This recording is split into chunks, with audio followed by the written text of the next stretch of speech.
From across the state come the next visitors to Citizens Bank Park. The Buccos are deep into a battle for the Central Division or wild card access to the postseason. Their fight is being led at the plate by Josh Harrison, who is in a batting title race against one of our own.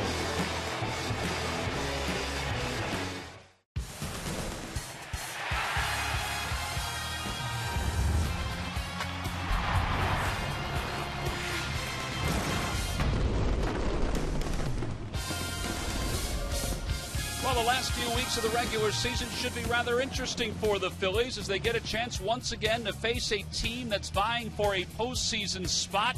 The Phils could really make some hay if they have success this week against the Pittsburgh Pirates in this 4-game series. Hi, everybody. I'm Tom McCarthy, joined by Matt Stairs, and Jamie Moyer is back in town, so the band is back together as we get set for this 4-game series against the Pirates. And, Matt, one of the storylines is not only the Pirates battling for a postseason, the Phillies are playing better baseball, but, hey, we've got a batting race to talk about, too. We're doing it, and it's fun right now because you're starting to watch the scoreboard, watch of who's winning, who's losing, and who's getting the hits and who's not getting the hits. And, recently these guys have gone 0 for 2, and all of a sudden they jump back, 4 for 6. As you can see, Justin Morneau up 316 and Andrew McCutcheon's at 308. The thing about this graph that jumps out is that Ben Revere and Josh Harrison, they have to hit their way to win. And what I mean by that is they don't walk.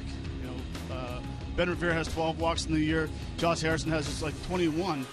Justin Morneau has a lot more. Andrew McCutcheon has over 70 walks, so he needs to get at least 2 or 3 hits per game because you know he's going to walk. But when it comes to going for a batting title, you have to walk. But what I'd like to see Ben Revere do is get 1 bunt base hit per series, and I think he'll win the batting title. All right, we'll see if he does that tonight to begin this 4-game series against the Pittsburgh Pirates. Now we talk about where the Pirates sit as far as the Central goes. They're 4.5 games out, so they're certainly within reach in the National League Central with about 3 weeks to play in the regular season. But where they're really sitting pretty is in the wild card. San Francisco's got a fairly comfortable lead. Pittsburgh's lead not as comfortable. Half game over Milwaukee and a half game over Atlanta. And one of the guys they're going to be leaning on these last 3 weeks, Jamie, is Jeff Locke, who just seems to mesmerize the Phillies hitters. Yeah, Jeff Locke has a career 3-0 record against the Phillies in his previous outing. Through 8 innings, gave up 3 hits, 2 runs, 1 earned run. But he was able to stymie the Phillies through those 8 innings, and that's what the Phillies have to solve. And if you watch these highlights, he pitches a lot like Ted Lilly, who is also a pitcher that gave the Phillies fits previously when he was with the Dodgers.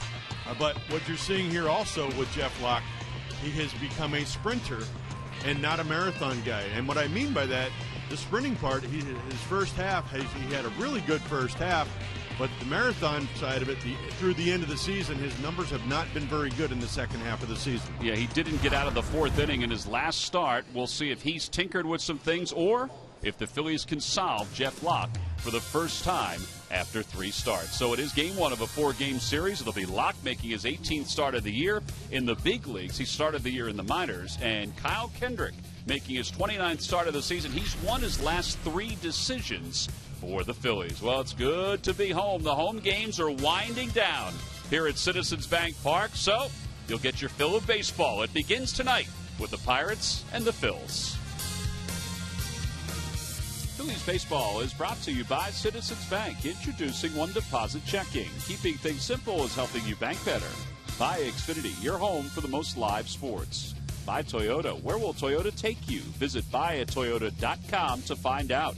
Toyota, let's go places. By Budweiser, here's to Budweiser, here's to baseball. And by Independence Blue Cross, the most preferred health plan in the region. Independence Blue Cross, live fearless.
A little bit of a chat as they go into the dugout in preparation of tonight's ball game. It is game one against the Pittsburgh Pirates. Over from the western part of the state here to Philadelphia. It used to be these two teams faced each other all the time during a baseball season. Only twice now since both are in different divisions. But the Pirates fans have made their way out to Philadelphia. Get a chance to see this matchup between the Phils and the Buccos. Let's take a look at the Pirates starting lineup. It's brought to you by Xfinity, your home for the most live sports. Leading it off in left field, Starling Marte. Travis Snider's in right field. He'll bat second, then Andrew McCutchen. Neil Walker's at second base. He'll bat cleanup. Russell Martin hits fifth. Ike Davis sixth. In the bottom third are Mercer, Morrill, and Jeff Locke. And they'll face Phillies right-hander Kyle Kendrick. Kendrick 8-11 on the year, an earned run average of 4.77. Getting himself tuned up to face the Pirates for the first time this year. But he has faced them during his career. 4-2, Matt, with an ERA of 3.86 against the Pittsburgh Pirates. And he's coming off an outing versus Atlanta a couple days ago where he was aggressive in the strike zone with his cutter. His fastball is keeping the hitters off balance. And as you can see, the Budweiser scouting report, 88 to 91 mile an hour fastball, changeup curve, and versus Pittsburgh Pirates, 4-2 record with a 3.86 ERA. His last three starts overall, 3.72 earned run average. And he's won all three of those games. That's nice to see. All right, boys, it's time now for our Nissan keys to today's ball game. Well, my first key is we're going to talk about the cutter, so Kendrick has to trust his cutter and use both sides of the plate. And my key is to find the key to Jeff Locke. He has been able to baffle the Phillies with really three pitches.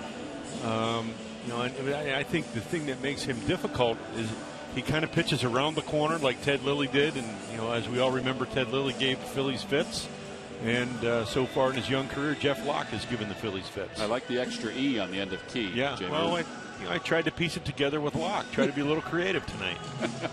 That time off did you well. Yeah, 2 weeks allows you to think a little bit. People see it spelled with an E and think, yeah, there goes Stairs, doesn't know how to spell it. I'm getting blamed for it somewhere. Well, Kendrick has finished up his warm-up tosses. Starling Marte will lead it off for the Pirates. Marte's been one of the Pirates' hottest hitters. He's hit it 7 consecutive games. He's actually had himself a pretty good year, hitting .275 with 10 home runs and 47 runs batted in. This is the Pirates team that's right in the thick of things, second in the National League Central, but they hold the second wild card spot. Trying to make it to the postseason for back-to-back years.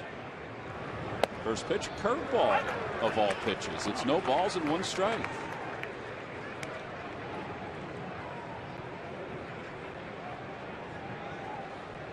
Marte was 5 for 16 in the most recent series against the Cubs. Over toward third, a foul ball. It's 0-2. When's the last time we saw Kyle Kendrick throw a first pitch curveball of the game? I don't remember doing it. He hasn't. Well, it's not a bad way to start. He has used his curveball more. In fact, we talked during his last start how his distribution of pitches was pretty even all the way across the board. And that's part of the reason why he's had some success in his recent starts. Most notably, as Matt pointed out, in his last outing against the Braves when he didn't allow a run over 7 innings of work. But I think as a starting pitcher, sometimes you can get caught up in just the same tendencies over and over and over and over. And hitters start picking up on that, and they start hitting to that. And also, if you're not throwing enough strikes, if you're not forcing contact, which Kyle is the kind of guy that needs to force that contact. If you're not getting that early contact, you're forcing yourself to throw far too many pitches, especially early in the game. 2 balls and 2 strikes to Marte. And Marte lines it out toward right field. That'll drop in front of Marlon Byrd, so he's aboard to start the ball game. And Marte's now hit in 8 consecutive games. During the 2014 season, Turkey Hill, the official ice cream of the Phillies, will contribute $100 for each Phillies victory and 5 cents for each carton of Phillies Grand Slam ice cream, sold to support the Phillies youth baseball and softball programs. Here's Travis Snyder. Snyder has filled in nicely in right field. Gregory Polanco, who was the rising star in the Pittsburgh system, was brought up earlier this year, and he faltered somewhat, so Snyder took over a lot of the time out in right field. First pitch to him is taken low. It's 1 ball and no strikes. Like a lot of managers, Clint Hurdle's had to do some juggling recently for a variety of reasons. Well, and Kyle Kendrick needs to keep an eye on Starling Marte at first base. He's got 25 stolen bases this year, and that's one thing that Clint Hurdle has the ability to do at the top of his lineup, is put his runners in motion and allow some hit and runs, and force the defense to make some plays. Well, the two of the top 3 hitters in the lineup, Marte and McCutchen, have combined for 42 stolen bases. And a quick toss over. There's McCutchen in the on deck circle, the reigning National League MVP. See what base stealers have done against Kendrick. They've only attempted 9 steals against him.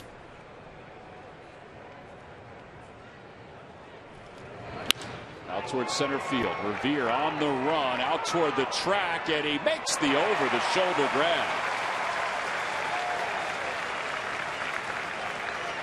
An excellent track to the ball for Ben Revere. Matt, it seemed like he saw that right off the bat. Well, it did. It was a true line drive here to his left.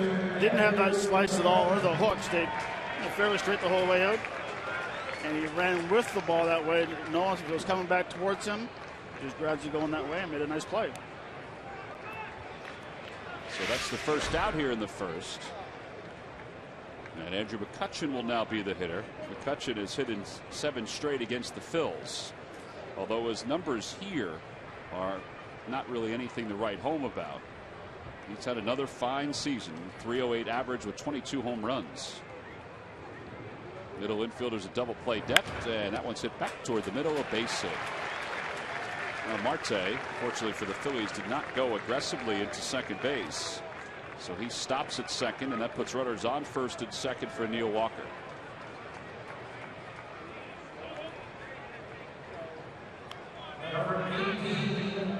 Well, the first inning has been an issue, obviously, for Kyle Kendrick this year. He's allowed 30 earned runs in the first inning. And he's allowed a couple of base runners with 1 man down here in the top of the first against the Pirates. And you made mention about that first pitch curveball, the first pitch of the game. Yeah, it's great that he has the ability to throw it first pitch of the game, but now it's really important that he continues to utilize it in the correct situations and locate it the way he needs to locate it. And if you're going to show a team that you have the ability to throw it first pitch, well, then you should have the ability to throw it pretty much anytime you want. And it was a good one to start the ball game. See Walker's numbers with runners in scoring position. Overall, he has 19 homers and 63 runs batted in. We'll talk about a guy who's had a solid year. And he pulls that one foul down the right field line. And it's 0-2.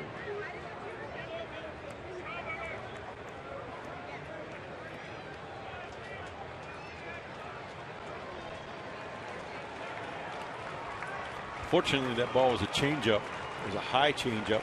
It stayed up in the zone, and I think Walker read it as a fastball and got out in front of it and pulled it foul.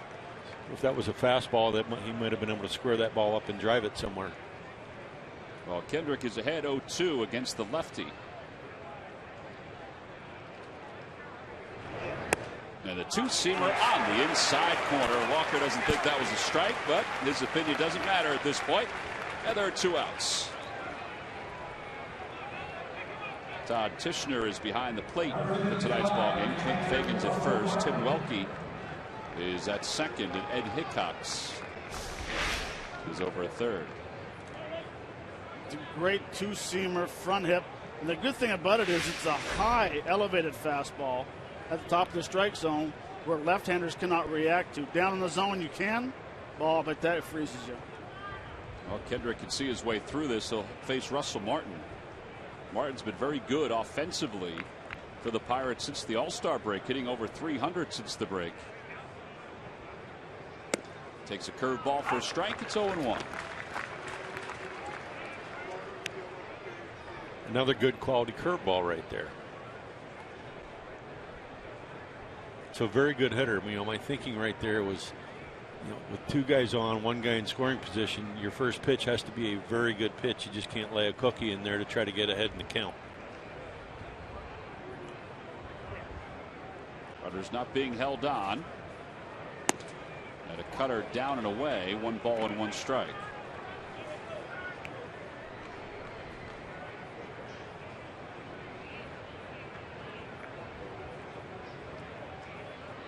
Since the All-Star break, the Pirates have scored over 200 runs. There are 4 teams in the National League that have reached that number. They're one of the 4 teams.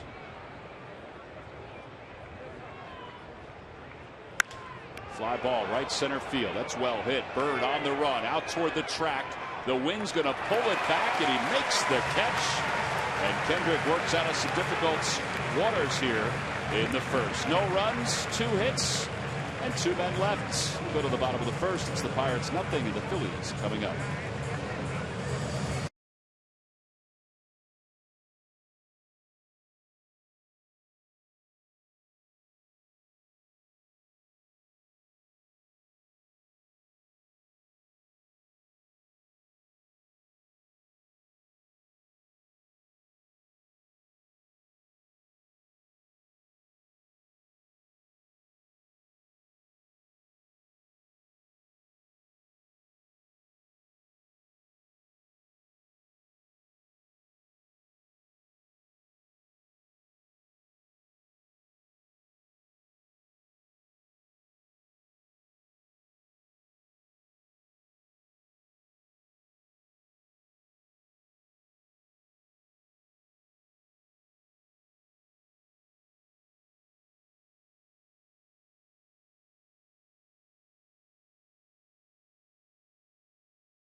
Here at Citizens Bank Park. In fact, there's a little bit of a nip in the air as we get set for the bottom of the first inning between the Phillies and the Pirates. Let's take a look at the Phil's starting lineup. It's brought to you by Xfinity, your home for the most live sports. Leading it off in center field, Ben Revere. Jimmy Rollins will bat second. Chase Utley hits third, followed by Ryan Howard and Marlon Byrd. Darren Ruff is in left field. He'll bat sixth. In the bottom third of Carlos Ruiz, Maikel Franco making his first start here at Citizens Bank Park. And Kyle Kendrick. They'll face 26-year-old left-hander Jeff Locke. Well, if we didn't watch any other Pirate games and we just went on the way Locke pitched against the Phillies, we would think this kid is a Cy Young Award winner. He's been so good against the Phils in 3 starts, Jamie, and overall in 17 starts this year. He's got a 6-4 record. Yeah, he has the ability to pitch well, but it's looking like, as we talked about in the open, you've seen the struggle here in the second half of the season. He's a 3-pitch pitcher, 90-mile-an-hour fastball on average, a 77-mile-an-hour curveball, and a 79-mile-an-hour changeup. And he really relies mostly on his fastball and his changeup and using his curveball. Not a whole lot, but and hitters are hitting over 300 off of his curveball, believe it or not. I'll tell you what, I think both of your analogies of Ted Lilly, it's right on. I mean, his windup, almost everything about him looks like Ted Lilly. 1 ball and 1 strike to Ben Revere. Revere hitting .315. For me, I think their arm angles were a little bit different. But other than that, I would agree 100% with you, Tom. Picky. Well, when you've seen a lot of pitchers, you can be a little picky. I think. It is amazing, though, how he would pick up even some of those tendencies. You know, even the motion. Yeah, it's very odd. It's something that you don't see every day. High chopper toward first, and Ike Davis will beat Ben Revere to the bag. But it's very effective. One out here at the bottom of the first. And now Jimmy Rollins will come up to the plate.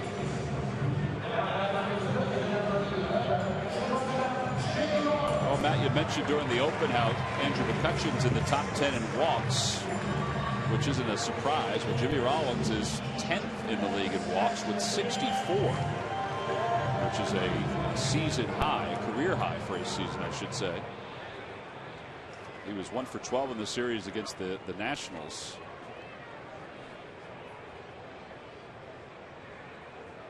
Shows bunt, and he may be out.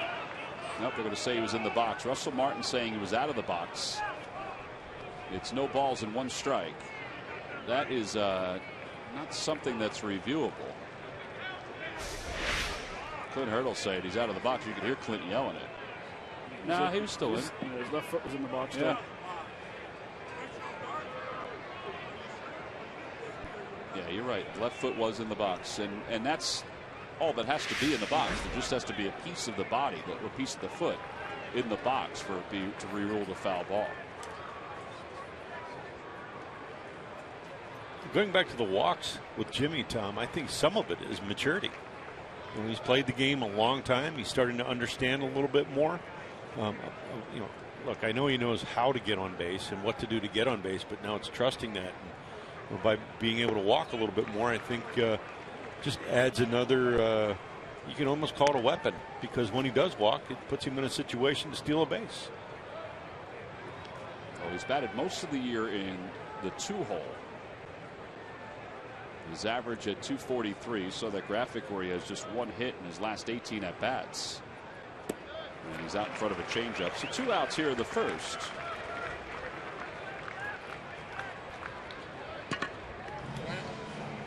So Locke has the first 2 batters retired. Now Chase Utley's coming up.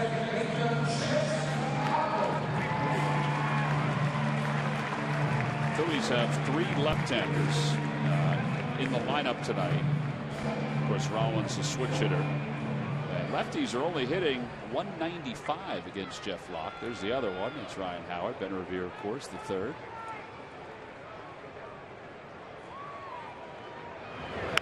Utley fights it off, and it's an 0-1. Good luck at McDonald's. Phillies home run jackpot contestant is Sean Doherty of Feasterville. Phillies hit a home run at today's ball game, and Sean will win $200. Jamie, we had a contestant from Harleysville the other day. Ooh. Yeah. They win? Matt, did they win? Murph, did they win? Jamie, did they win? I have to remember which day it was. It wasn't yesterday. I think it was 2 days ago. So that would mean yes. Dominic Brown hit a 3-0 pitch. That was Cass Janko. Outside, 1 ball with 2 strikes.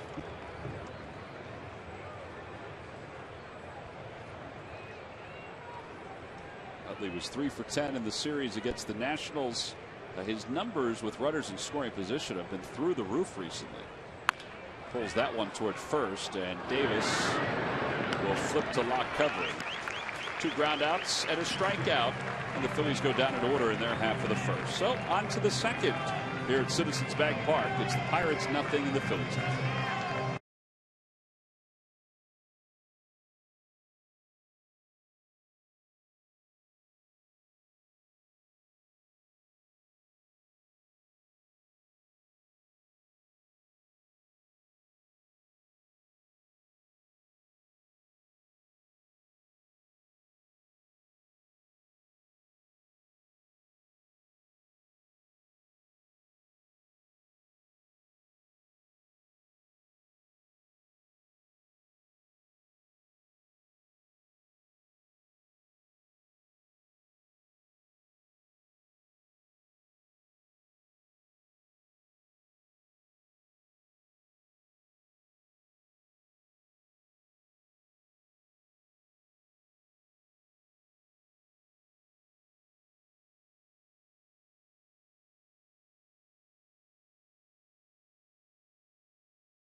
And the Pirates, so they'll be back at it again tomorrow night at 7:05. Wednesday, don't forget, is Cholesterol Awareness Night presented by AstraZeneca.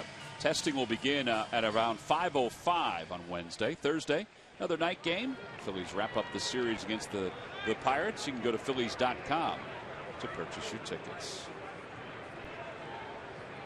Ike Davis will lead things off. Davis acquired by the Pirates from the New York Mets earlier this season. He's hit 10 home runs, 44 runs batted in. He's basically been splitting time at first base with Gabby Sanchez.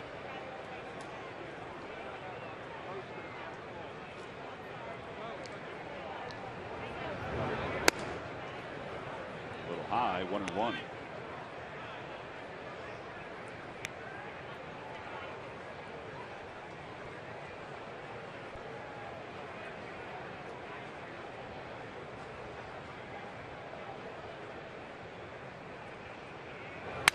Oh boy, he shattered his bat, and Franco shades over from the shortstop position and makes that play. 5-3 on the putout.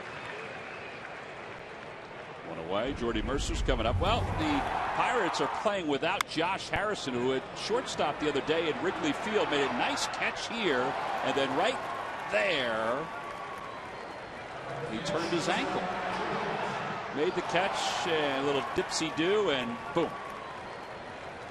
He rolled over on that ankle. He is listed as day-to-day. Murph, I know you talked to him before. He's hoping to get back in the lineup shortly, but is available, I guess, to pinch hit here tonight? Yeah, you might see him off the bench tonight. He's still nursing a little bit of soreness in that ankle, but he is hopeful that certainly he'll play in this series, he believes, but may be available tonight off the bench as well. But you mentioned, guys, in the open about he's one of the two Pirates that are, kind of in the mix right now for the batting title. Still a couple of weeks to play, and, of course, Ben Revere as well. He and Ben are similar kind of players in a lot of ways. They're similar in stature, first of all, both small guys, as that one is dropped down the left field line. Mercer's going to finish up with 2 on that one. Similar in stature guys, and have a similar kind of game offensively. As Matt pointed out in the open, they don't walk a whole lot, but they have been hitting the baseball. They got a chance to talk to one another today. I asked about that conversation, and they grew up not too far from each other. Harrison in Cincinnati and Ben Revere in Kentucky. They never really got a chance to play with one another. One All-Star game, but Harrison said he's enjoying the attention. He's enjoying the moment, but first and foremost, he is concentrating on helping his team get to the postseason. That's what he's worried about. So he hasn't tried not to get wrapped up in too much of the hype when it comes to the talk about the batting title, guys. Well, he is impressive, if only because of the number of positions that he can play. Yeah. And Clint Hurdle has found spots for him to play almost every day. And since Pedro Alvarez has struggled a little bit over at third base defensively more than anything else, he's got to play a lot of third base too. Well, they always said if you can hit, they will find a place for you to play. And he has filled in, like you said, Tom, very nicely at different positions. Short, third, outfield, second base. Doesn't matter where, because he just goes about his business. And the young man, he's a good hitter. Well, and Murph mentioned he was on the All-Star team this year, and he was basically on the All-Star team as a utility guy. It was mandated by Bud Selig several years ago that each team, the American and National League, they find a utility player that they could put on their roster. And Harrison was one of those utility players. 1 ball, 1 strike to Brent Morrill, hitting 129 here in the big leagues. At 271 down in the minor leagues this year, with Jordy Mercer on second base. Now toward left field, Darren Ruff comes in, makes the catch, throws off balance to second, not in time.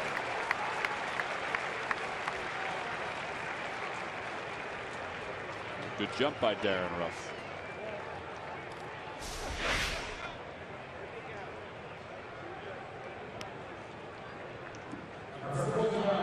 Jordy Mercer got a good jump off of there and really tried to read the play, and was in a situation where if that ball dropped, or Darren Ruff may have bobbled that ball, if it dropped, he might have been able to score. So you credit him for being aggressive getting off the base, but also credit him for getting back to the base, and also with Darren Ruff making a nice play there in left field.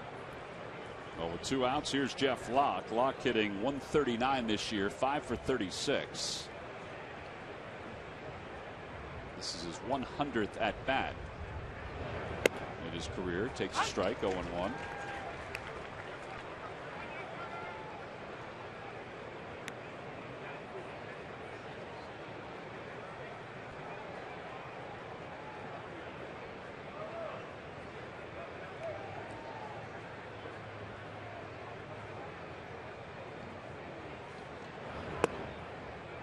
Just missed outside. 1 ball and 1 strike.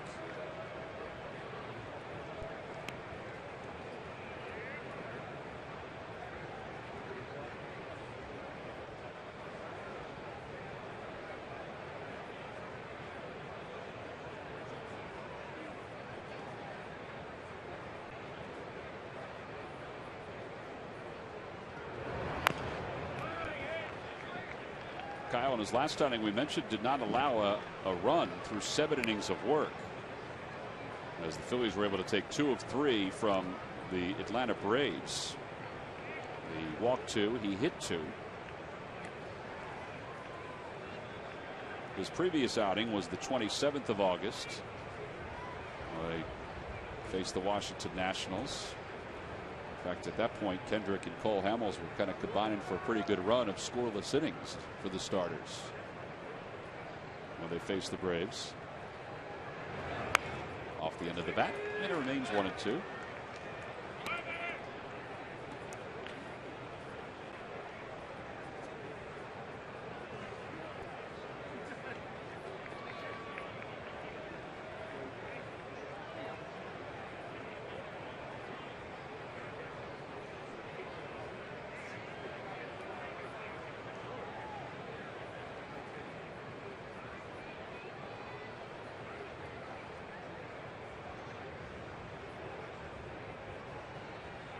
And a called strike 3. Well, one thing is for sure, Kendrick has got a little two-seamer going here tonight. It's kind of like the old days. Beautiful night for baseball here in Philadelphia. Folks still finding their way in. Phils and the Pirates go to the bottom of the 2nd.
Former Eagle Jamal Jackson, along with CSNPhilly.com's Jeff Mosier and Ray Dittinger, to break down the plays that made the Eagles-Jaguars game and the strategy needed against the Colts this week. Watch Eagles Extra on Comcast Sportsnet. Every time I see the name Jackson, I want to say Jim Jackson. There's Jeff Locke, who's getting ready to face Ryan Howard, Marlon Byrd, Darren Ruff. Howard hitting .225 with 21 home runs and 91 runs batted in. He has 30 RBIs against left-handed pitching. You know, and a guy like Jeff Locke, or really any pitcher, you know, you look at his previous outing against St. Louis, where he went 3+ innings, giving up 4 hits, 5 runs, 4 earned runs on a team that's, you know, chasing. that wears on you for the next 4 days. I mean, it does anytime, but when you're at this point of the season, every game has more meaning. So tonight, I believe his goal is to go out and get deeper into the game and allow his team a chance to win a game. Because again, you're trying to create who you are on the team and allow your manager to rely on you for innings and quality starts. Oh, he's got the count even 1-1 to Howard on that check swing foul ball. But Jimmy, you mentioned that he's more of a sprinter, not a marathoner, because last year he had a great start and then didn't finish strong, obviously. He was an all-star, first 18 starts, 2.15 ERA. His final 8 starts, his earned run average was over 8. Yeah, and if even you look at his numbers this year, from May 5th through August 13th, he's had 56 innings, 8 games, a 2.98 ERA, 35 strikeouts, and 6 walks. Then you look at from, let me see, August 13th through September 2nd, 52 innings, 9 games, 34 strikeouts, 26 walks, and a 4.67 ERA. So, I mean, you're starting to see a little bit of a history here. Boy, he gets off to a really good start in the beginning. And then that's, to me, what separates the men from the boys, or the guys that you feel like can be a starter, for 32, 33 starts year in and year out. And that's why starting pitching is so hard to find. 2-2 pitch is fouled away. It remains 2-2. Well, I don't know if you guys felt this way, but I was shocked to see the amount of walks that he issued last year and the amount of walks that he has issued this year. Just doesn't seem like that kind of a pitcher that would struggle with his command line. And the run support he gets is pretty phenomenal. It's 5 plus runs a start. Howard takes a strike. There's one away. Well, speaking of run support, Locke is among the leaders. Jordan Lyles of Colorado gets almost 6 runs. Jordan Zimmerman of the Nationals right behind Locke. Madison Bumgarner doesn't need 5 runs per game, but he gets it. Well, and that tells you too, your offense realizes who's on the mound, and they're out there. Not that they're giving a better effort, but they realize too that, hey, this guy's going to close the door, especially for Madison Bumgarner, and he makes the runs that they score stand up. But when you're getting 5+ runs a game, it really allows you to put yourself in situations for big win seasons. Here's Marlon Byrd. Marlon 265 with 25 home runs, 78 runs batted in. Fouls that one away, and he's in the hole. No balls and 2 strikes. Well, so far the first 5 hitters of the Phillies have looked off balance, and it's almost the point where the little turn where he hides the ball and then he separates his hand when he comes back, you got to forget about the turn. In that situation right there, you just got to remember when he turns his body, and as soon as he squares back up, that is when you start making your move. That's why a lot of the hitters so far this game are out in front of pitches, because they're getting caught up of not knowing when to start their lower back to the stance. So as he turns, and all of a sudden he comes back parallel with the mound, like right here, you ignore it. You stay still. Do not move. Now when he breaks his hand right there, that's just a normal pitcher. That's when you start making your move and getting your load and getting back in the position. Just don't get caught up in his delivery. Jared Ruff takes a strike. It's 0-1. I think it's a good point, because you can get sort of mesmerized by that motion. And he's thrown about 30% breaking balls, which is a little more than he normally throws. Again, it's the first time around the order. So again, trying to you see Locke trying to make adjustments, and you're hoping that the Phillies are going to start to see some tendencies here and start to make their adjustments as they get deeper into this game. There's a changeup fouled by Ruff, and it's 1 ball and 2 strikes. When I go back to the Jimmy Rollins at bat, it was curveball, swung at the first pitch, curveball, took the second pitch for a called strike, curveball, and then he threw him a changeup. Jimmy never even saw a fastball. To me, that's how you pitch when there's guys on second and third. That's not how you pitch in the first at bat of the game when nobody's on.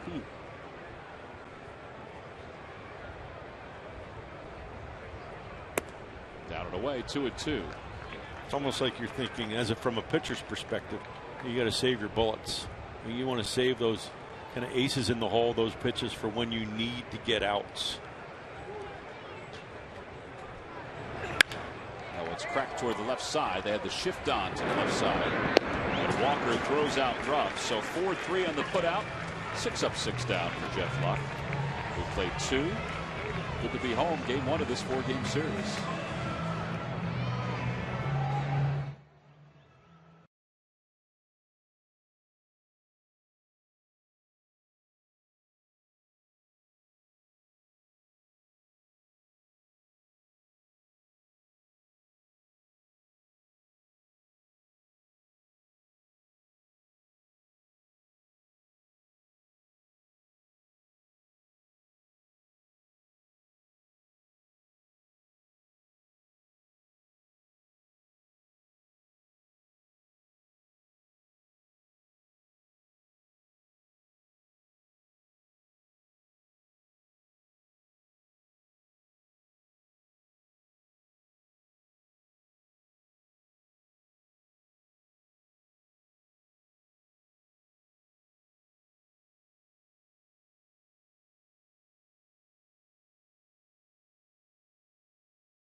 Question. Log on to Phillies.com. Go to the fans section for all the information.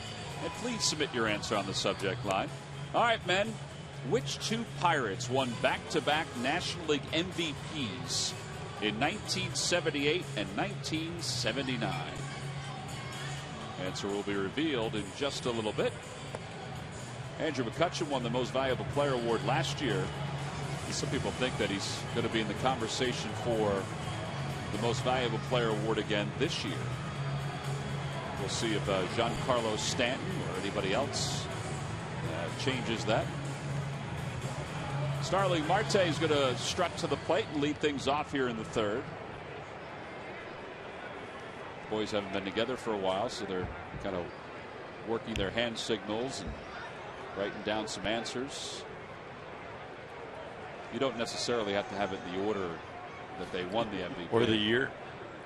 Well, no, you don't have to have the year. Out towards center field. On the run is Revere. Back toward the track. It's over his head, off the base of the wall. And Marte will get to second. That is the second double of the game for the Pirates. And Marte's now 2 for 2. Well, it really didn't matter what the wind did there. Maybe the wind kept it in the yard, but that ball was struck pretty good. Yeah, it was, and it was a fastball maybe to the inner 3rd, moving towards the inner 3rd, slightly elevated. And I'll tell you what, just from what I've seen of Marte in the couple games we saw in Pittsburgh and tonight, and highlights that I've seen over the course of the year, here's a guy that when he gets his arms extended, he really can put a charge into the baseball. Well, here's Snyder. He flied out to right field his first time up, or center field, I should say, his first time up.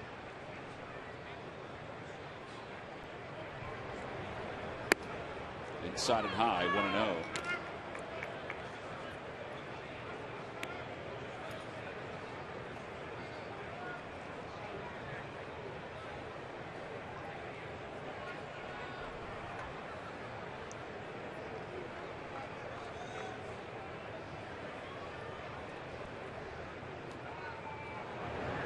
Good changeup, and it's 1 ball and 1 strike from Kyle.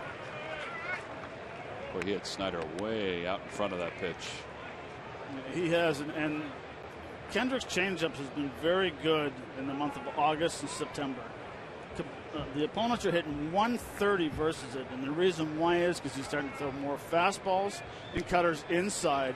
They start cheating inside, and that's why the percentage of his changeup has gone up over 53%, because now his changeup outside looks so far off that the hitters are giving up on it. again another changeup, but it's 1-2.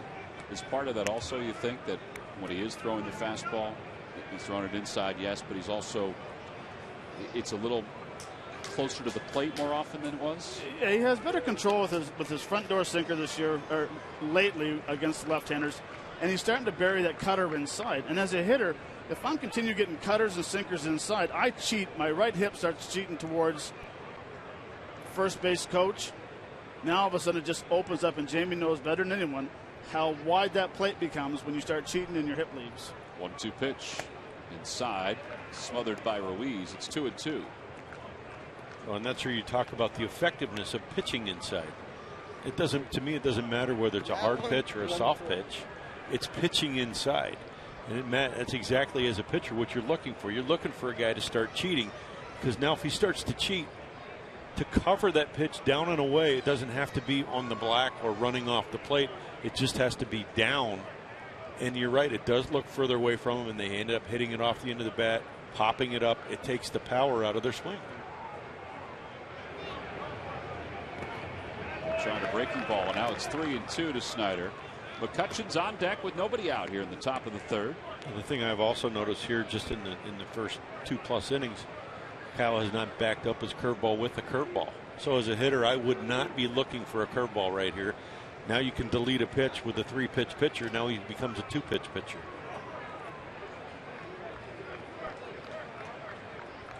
And if you can delete a side of the plate with a pitch, now all of a sudden it becomes, now you can start looking in a spot for a pitch. Swing and a miss. He got him with a cutter. That is strikeout number 3 for Kendrick.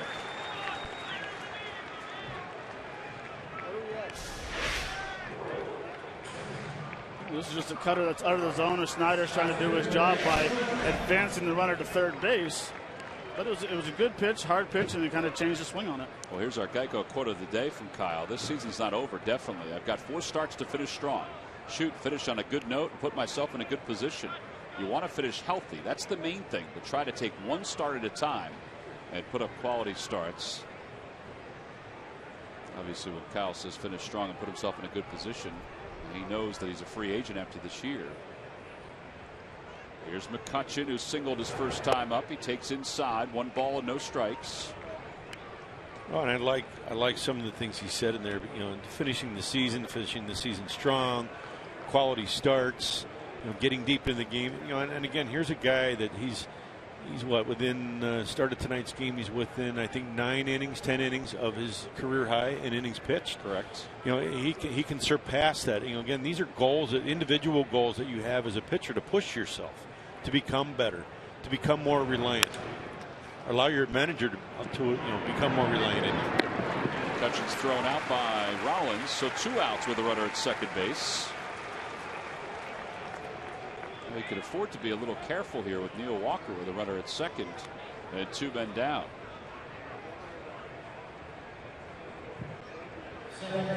Marte started the inning with a double.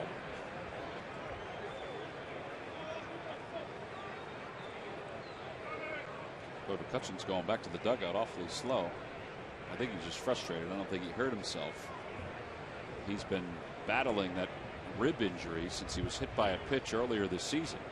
Actually, not too long ago in Arizona. Curveball outside, 1 ball and no strikes. One of Kyle's 4 hits he's given up today, 2 of them have been on first pitch. In McCutcheon's first at bat was a first pitch fastball, and in Marte's second at bat was a first pitch fastball. So he has to be somewhat aware of that. And again, you look back at those pitches and you can kind of look and say, well, a lot of that was the location of the pitches.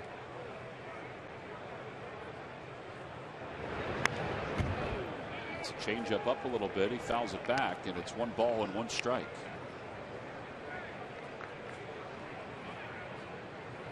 Walker with 20 doubles and 10 home runs or more in each of the last 5 years. He's starting to put up some pretty significant numbers. The only second baseman to do that for 5 straight years, active second baseman, is Robinson Cano. For the last 5 years, Switch hitter, batting left-handed. That one's to the right side. Easy hop for Ryan Howard. Good job by Kyle Kendrick. His scoreless streak is now up to 11 innings. He pushes aside that leadoff double. Leaves one in scoring position. On to the bottom of the third here in Philly.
Is brought to you by McDonald's. Any size hot or iced coffee is just $1. McDonald's, I'm loving it.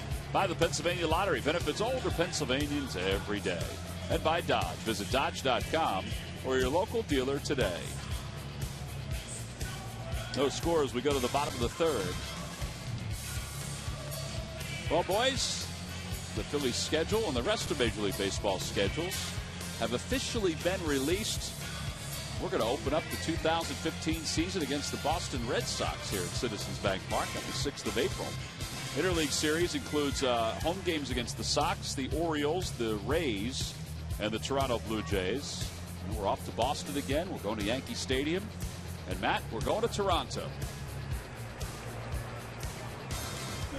They need some poutine. You know what poutine is? I do not know what what that poutine is? No. Tom. Ruiz takes 0-1. French fries. I like that. Cheese. I love cheese. Gravy. On the French fries? All mixed in one. I don't know if I'm a fan of the gravy on the fries. I mean, I'll try anything once. 0-2 to Ruiz.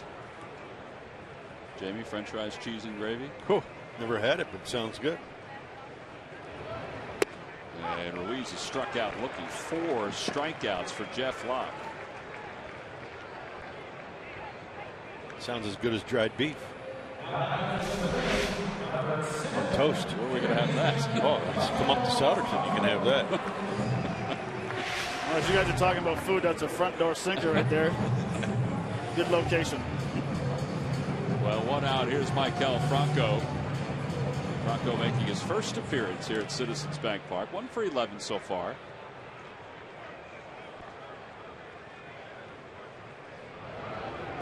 He lays off. It's 1 ball and no strikes.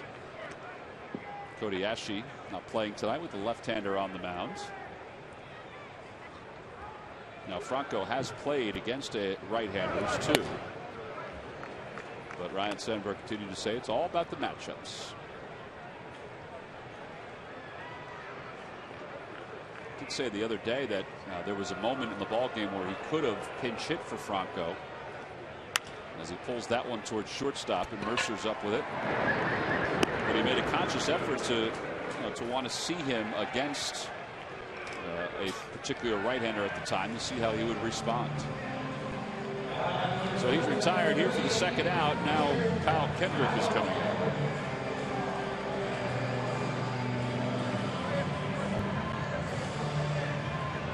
Kendrick has 5 hits this year, 5 for 57.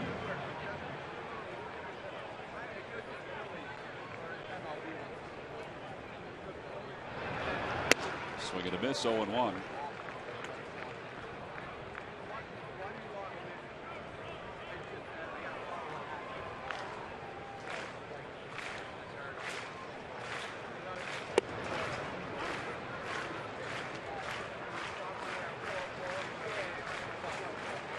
ball, 1 strike to Kendrick. Phillies do not have a hit yet.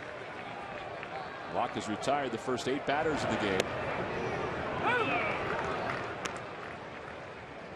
Well, whatever he did during his bullpen session, it worked.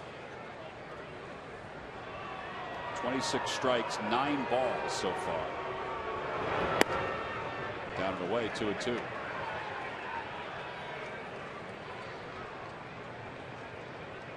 He's starting to use his fastball now as his put-away pitch. He did it to Carlos Ruiz there. He threw a sinker in. And then second strike he threw to Kyle was a fastball. And here's looks like another one he's going to try to throw in. He pops it up on the right side. Walker, the second baseman, makes the one-handed grab. 9 up, 9 down for Jeff Locke. Phillies have gone down quietly in the first 3 innings. So on to the 4th.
Breakout Facilities Maintenance Player, specializing in all your cleaning needs. WB Mason also provides a full selection of 3M safety products that can't be struck out. Who but WB Mason? We'll go to the top of the 4th inning. The Phillies and the Pirates are battling. Pirates, when the Phillies faced them in Pittsburgh, lost all 3 games. That was July 4th weekend. Those 3 games, it was 8-2 in game 1, 3-2 in game 2. It was actually a pretty good ball game. And then 6-2 in game 3. Not a whole lot of offense for the Phillies that weekend in Pittsburgh. No, and then they decided to go to Milwaukee and take a 4-game sweep right afterwards. So, well, this homestand includes these games against the Pirates and then this weekend against the Miami Marlins, a 3-game series. On Friday, it's Cabrini College Knit Hat Night, free to fans 15 and over. And then on Sunday, it's the New Jersey Education Association Fanatic Oyo. There's the Oyo. It's a minifigure and buildable dugout set. That's free to fans 14 and under. Tickets can be purchased by going to Phillies.com.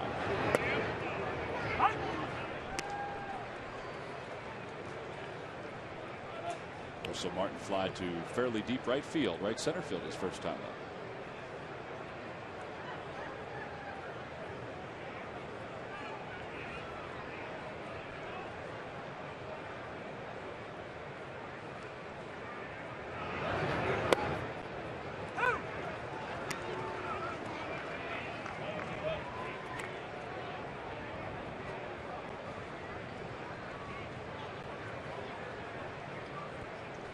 Balls and 2 strikes to Martin.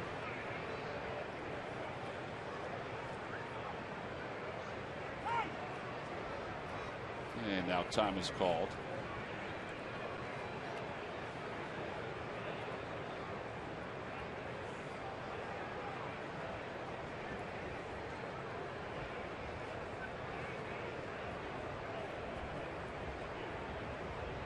Curveball. He was really out in front of that pitch. It remains 0-2. Nick Leyva picks it up and flips it to a youngster.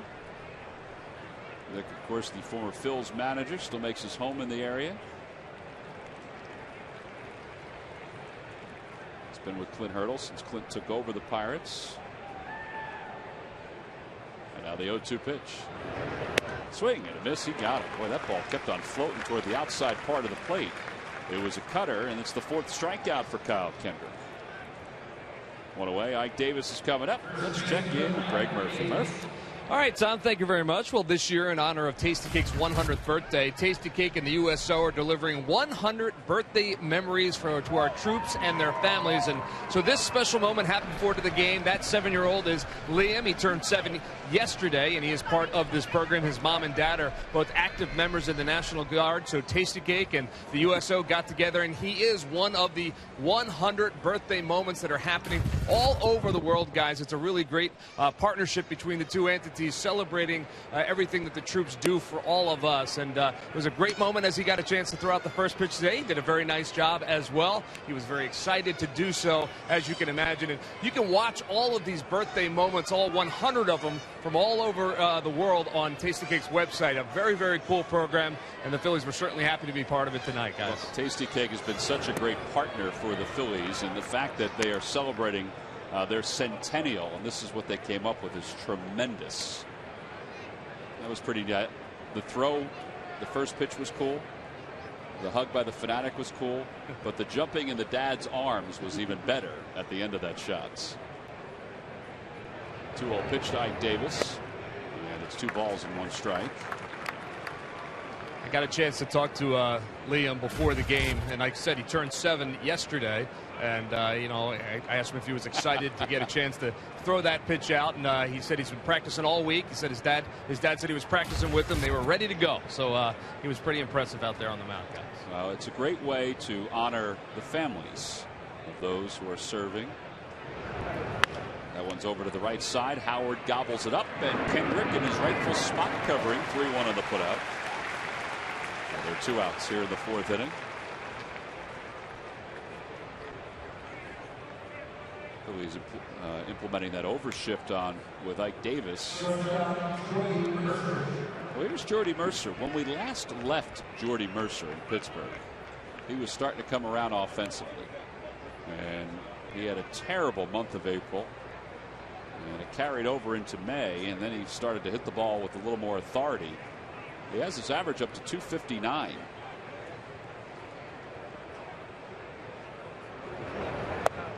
Takes a strike. It's 0-1.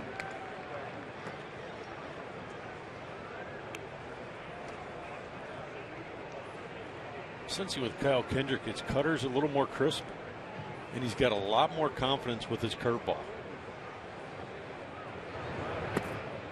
Well, even that cutter that he threw to Russell Martin was at 86 miles an hour.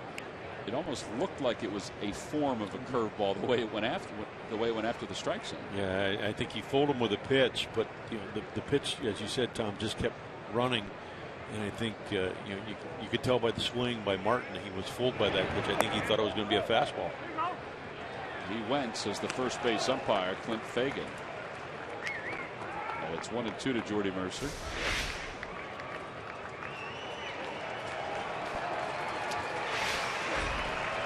Thank you. 1 ball and 2 strikes to Mercer. And a curveball to it, too.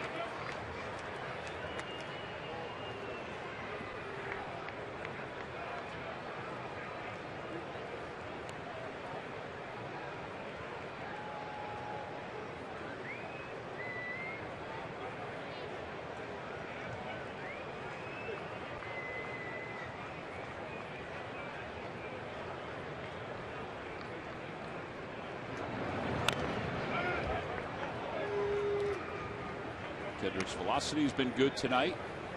That ball kind of ran in on the hands of Jordy Mercer. He's getting more ground balls, it seems, over the last few innings.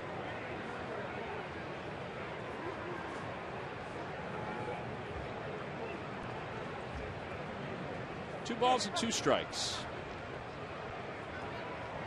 Over to shortstop, backhanded by Rollins. Quick set. And it's a 1-2-3 inning for Kyle Kendrick. Kendrick's retired 6 in a row.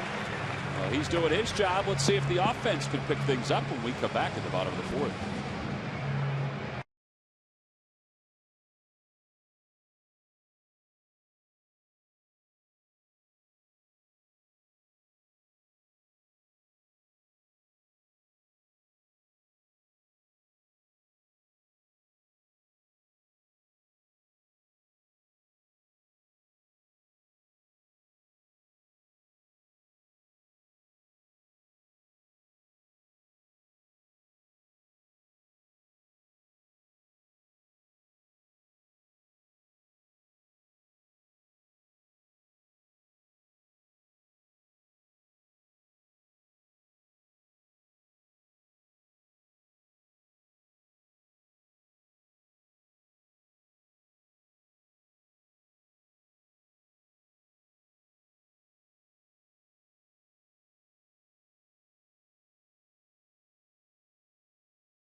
Quality Plus Ford stores. Go further.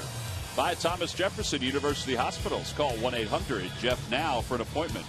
By Budweiser. Here's to Budweiser. Here's to baseball. And by W.B. Mason. You can't go wrong when you buy right. Bottom of the 4th inning. Well, Jeff Locke is no Steve Carlton, but he certainly is keeping the Phillies offense off balance here. As we go to the bottom of the 4th, it'll be Ben Revere, Jimmy Rollins, and Chase Utley. Revere grounded out to first his first time up. He's 1 for 9 against Locke. Part of the reason why the Pirates have been successful and have gotten themselves not only into a spot in the wild card is because of the starters. Back toward the middle, and Locke makes the play. Over the last 16 games, the starters have allowed 3 earned runs or less in 13 of those 16 games. Well, and he's doing it very economically tonight. He's got 38 pitches here with 1 out in the 4th inning.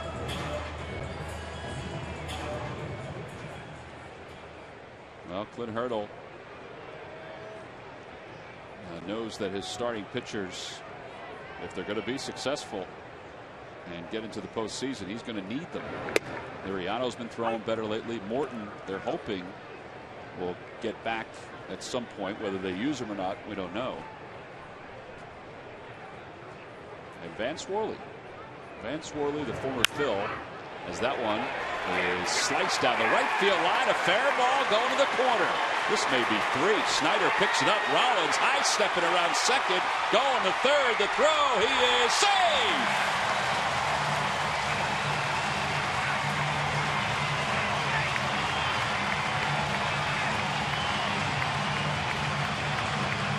Fourth triple of the year for Jimmy Rollins.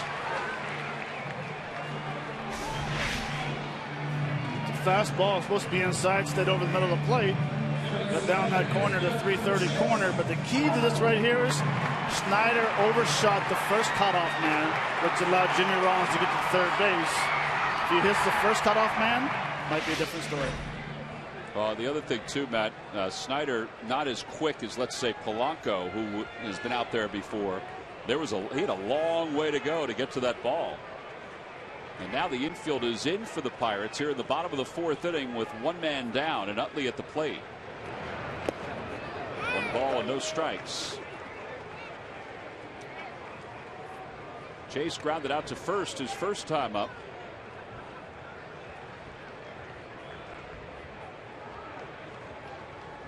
Part of Chase's success with runners at third and less than 2 outs is that he has a knack for the sacrifice fly.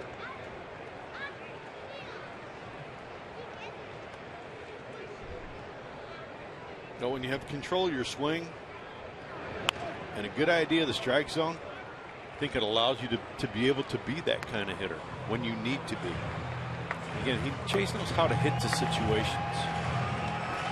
He has 9 sac flies.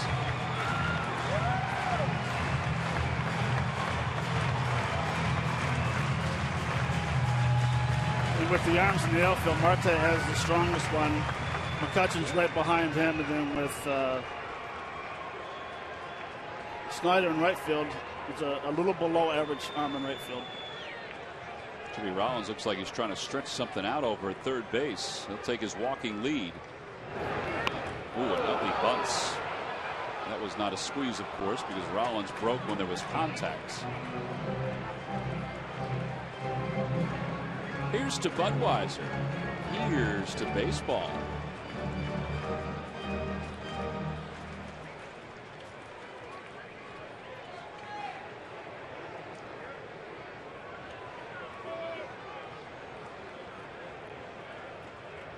One ball and 2 strikes to Utley. Choke it up on the bat just a little bit.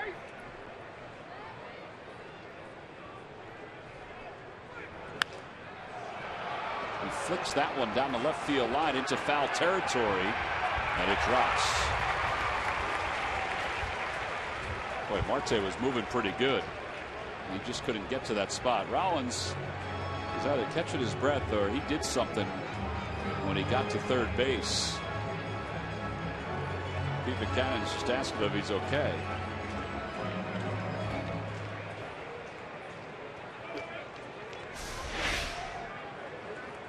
Something's biting at him there. Boy, his legs have been healthy the entire year.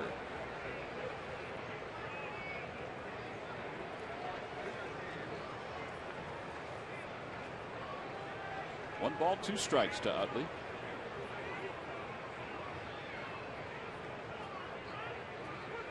Ground ball right side. Davis has got it. Rollins holds. They flip to first.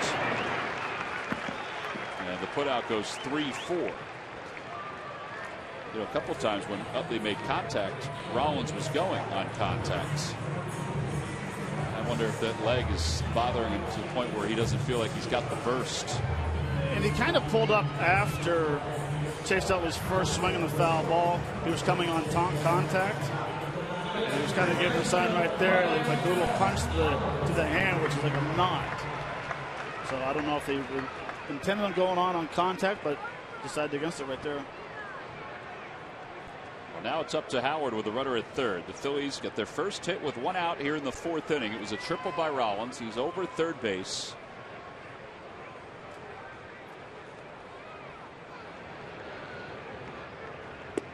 Breaking ball outside, 1-0.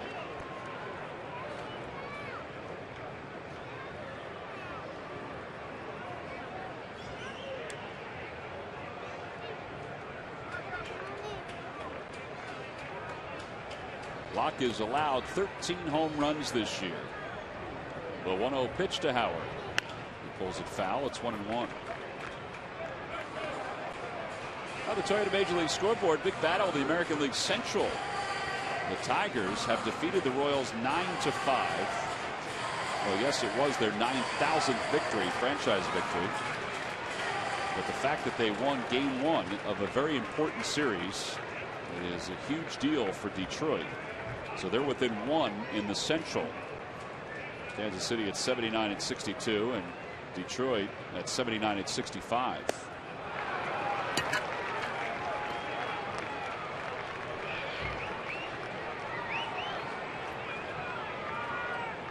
When you're a left-handed pitcher and you can throw that changeup to a left-handed hitter, it just opens so many doors. Because now the hitter realizes I have to protect on that. It opens the door for the fastball. And you can back up that changeup with another changeup. That one's pulled toward the right side. Diving stop by Walker. He can't make a play. Rollins trots home, and the Phillies take a 1-0 lead. An RBI for Howard, his 92nd of the year.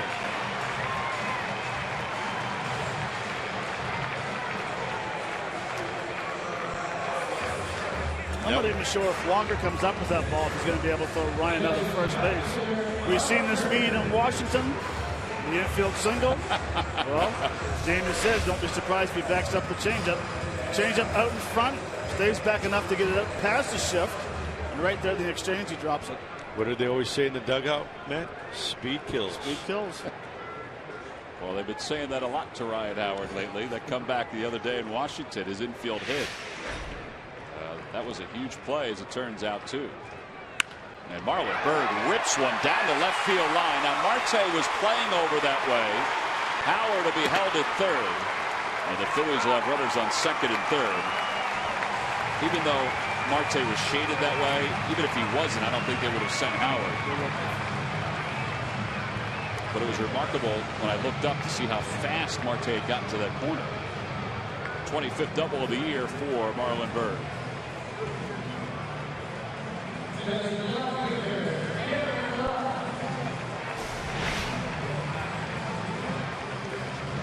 Fastball down and in. It's usually a pitch. Well, actually, I think Marlon handles the ball down and in better than he does at his belt and elevated. So, it's a pitch that he is able to drop the head on. Well, here's Ruff.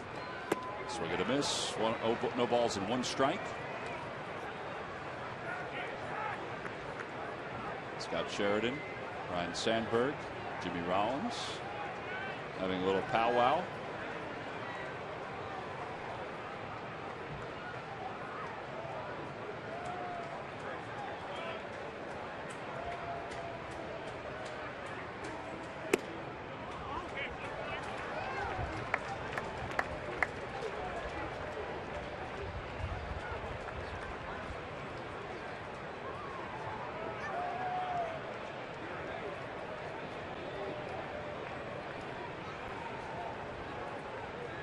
Ball, 1 strike to Darren Ruff. 1-2.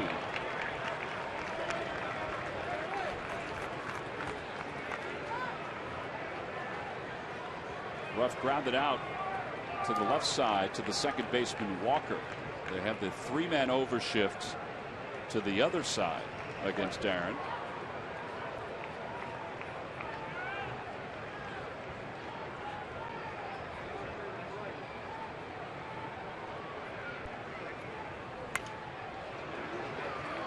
Martin wanted that pitch in. He was set up in.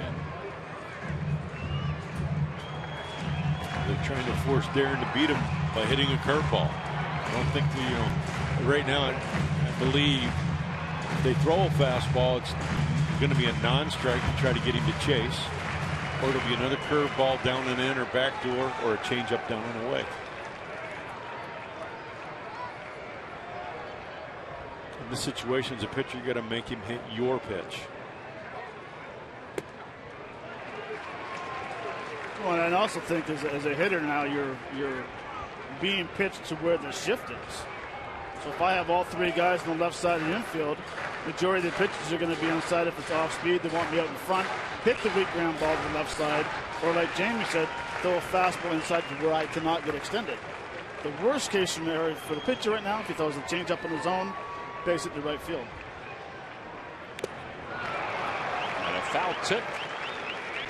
Ruff is mad at himself because he felt like he missed a pitch that was up. A hanger.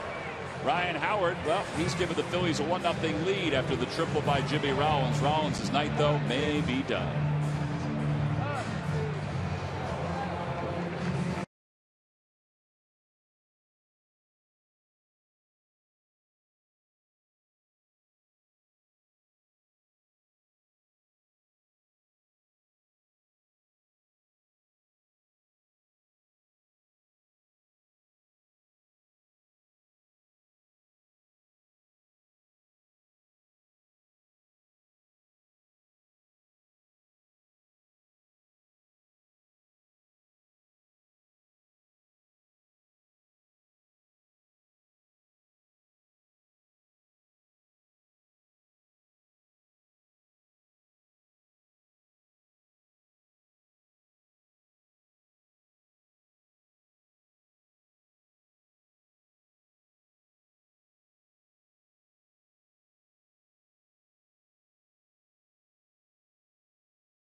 will be Friday, September 26th through Sunday, the 28th.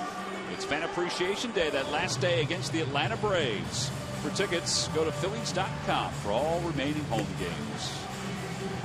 Amazing that the final month of the season, of course, is upon us here, but the final handful of regular season games is upon us. A lot of divisions are sort of extending. The leads are extending. You see Freddie Galvis, who does take over for Jimmy Rollins at shortstop. Rollins will be heading down the stairs. Boy, we've mentioned how many times how great it's been to see his legs and how healthy his legs have been all year long. He's taking great care of himself. Let's hope it's just a precaution. He may have felt something in his legs, and everything will be fine the next day or so. Here's Brett Morrow, who's 0 for 1. He lined out softly to left his first time up. And it's 1 ball and 1 strike.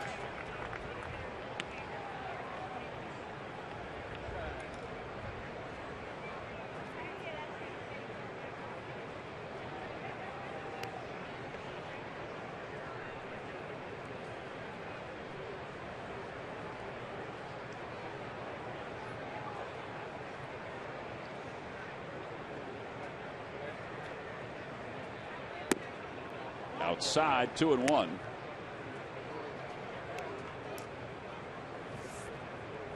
Morrow playing third base today. Now, Pedro Alvarez at times has been the Pirates' third baseman on a fairly consistent basis. Had a solid year last year power-wise. He is battling a left foot injury. That one's on the hands out towards center, and Utley can't get it. It spins over his head for a leadoff single. And Jeff Locke will be coming up here in the top of the 5th.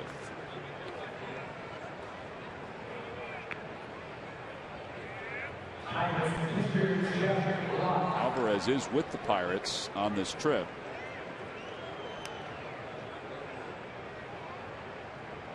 I think everybody's on this trip with the Pittsburgh Pirates organization. Yep, Pirates have a lot of folks in that dugout and in the bullpen. Yeah, the Buccos have like 39 players here, or 38 on the roster. Locke shows bunt, takes inside. It's 1 ball and no strikes.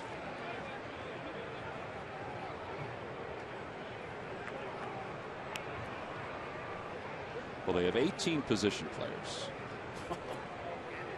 That's a lot of position players.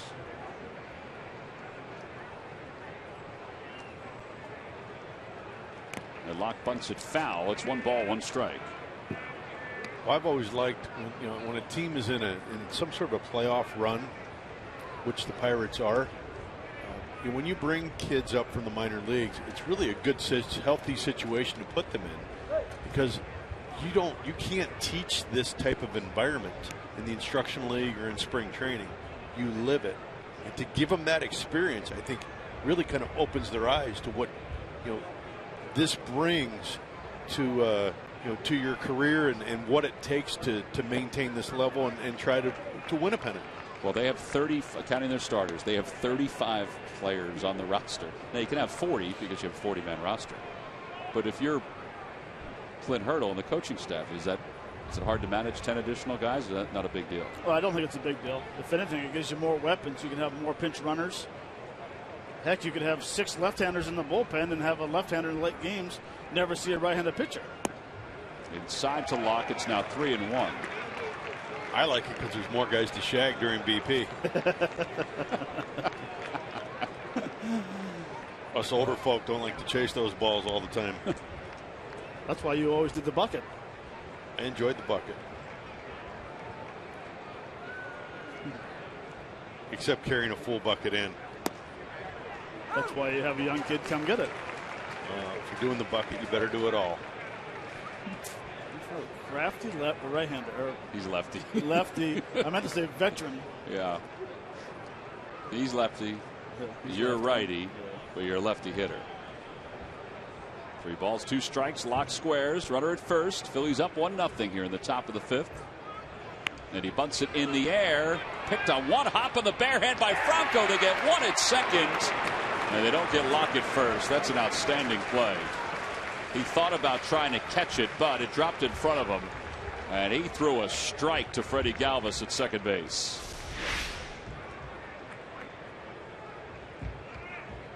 Well, Locke gets the ball down, but he doesn't get it down appropriately. And it forced Kyle Kendrick to throw a lot of pitches, but by throwing him the curveball, the changeup, I don't know that he was ready for that fastball right there.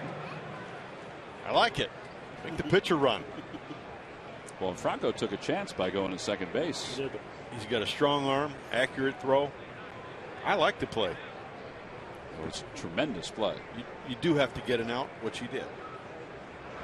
Here's Marte, who takes a cutter for a strike. It's 0-1. Marte is 2 for 2. He is singled, and he lined a double to straightaway center field. He's now 11 for 27 on this road trip for the Pirates.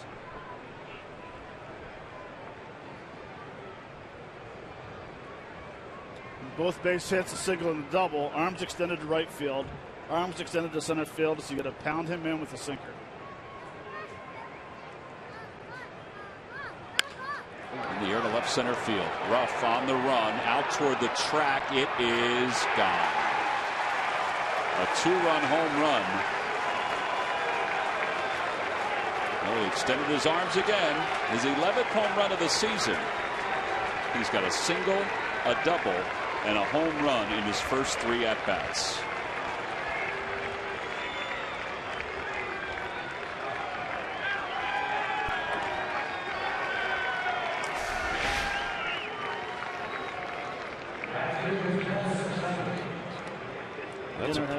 It's on the plate, but that ball's down. It just allows him to drop the head to it. But wow, it's a pretty quick bat right through there. It's a lot of strength. So the Pirates take the lead, 1 man down here in the 5th. Travis Snyder is the batter. He's 0 for 2. He's flied out and he's struck out. The pitch is low, 1 ball, no strikes. 23rd home run surrendered by Kendrick this year.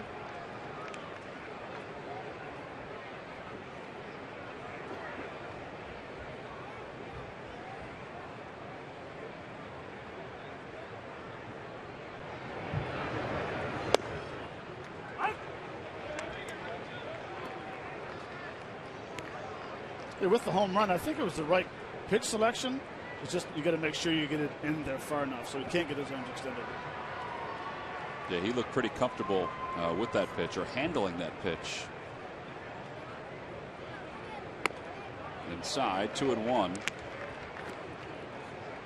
Well, Marte now with 11 home runs, 49 runs batted in. He's a triple away from the cycle, and he has the speed to get a triple.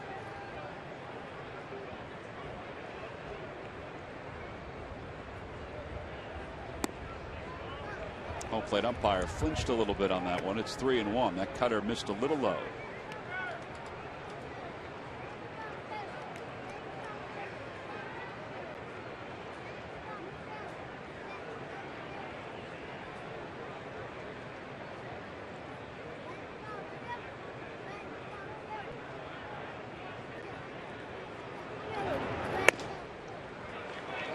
And that's ball 4. So the first walk issued by Kendrick.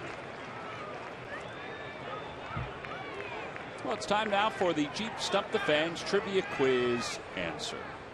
All right, Ben, which 2 Pirates won back-to-back National League MVPs in 78 and 79? You want me to take this one, Matthew? Go ahead.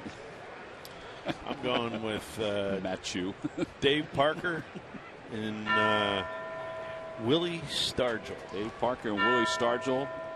That is the correct answer. And was there co-MVPs one of those years? Was Keith Hernandez possibly when he was with the Cardinals? That is correct. No balls and 1 strike to McCutchen. I said to Jamie in between one of the innings, you imagine facing those 2 guys back to back? I mean, seriously, when they were in their sort of heyday, that's some dangerous power right there from the left side. Even when they weren't in their heyday. 2 big gentlemen. McCutchen is 1 for 2. Could drive the ball.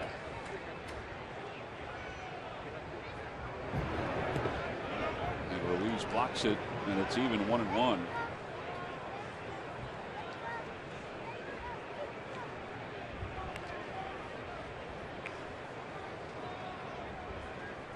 McCutcheon's working on back-to-back 3-hit games for the Pirates. Let's see what Kyle's done in this inning.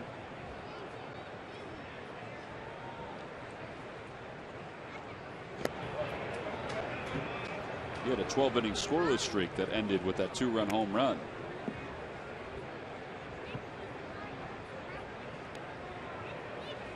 All of a sudden, looks like he's trying to force the ball a little bit. He lost a little bit of that touch. And, you know, there's almost looks like there's a little anxiousness now instead of just letting it flow.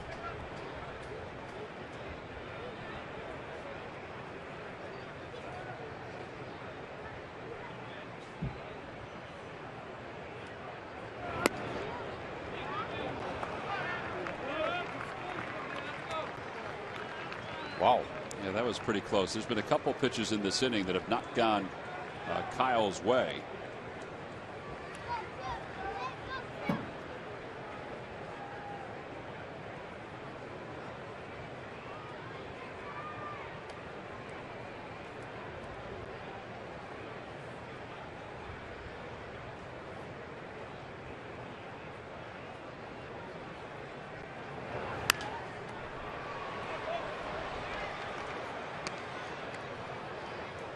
Three balls and 2 strikes to McCutcheon. I think a lot of folks around baseball wondered how he was going to follow up an MVP season. I think he's followed it up sufficiently with an average over 300, home run total over 20, 33 doubles.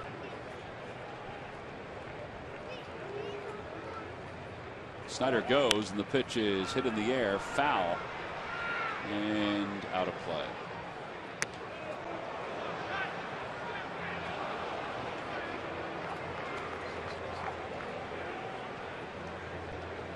You would think his run score total would be up a little bit. He's at 75.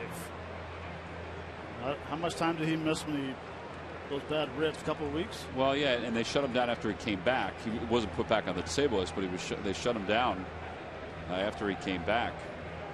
Yeah, I guess that you would say that's kind of low considering the amount of runs they've scored.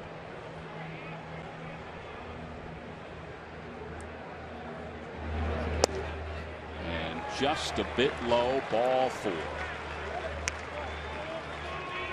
Back-to-back walks. Yeah, that'll bring Neil Walker to the plate. Well, the last 7 times the Pirates have won a batting title.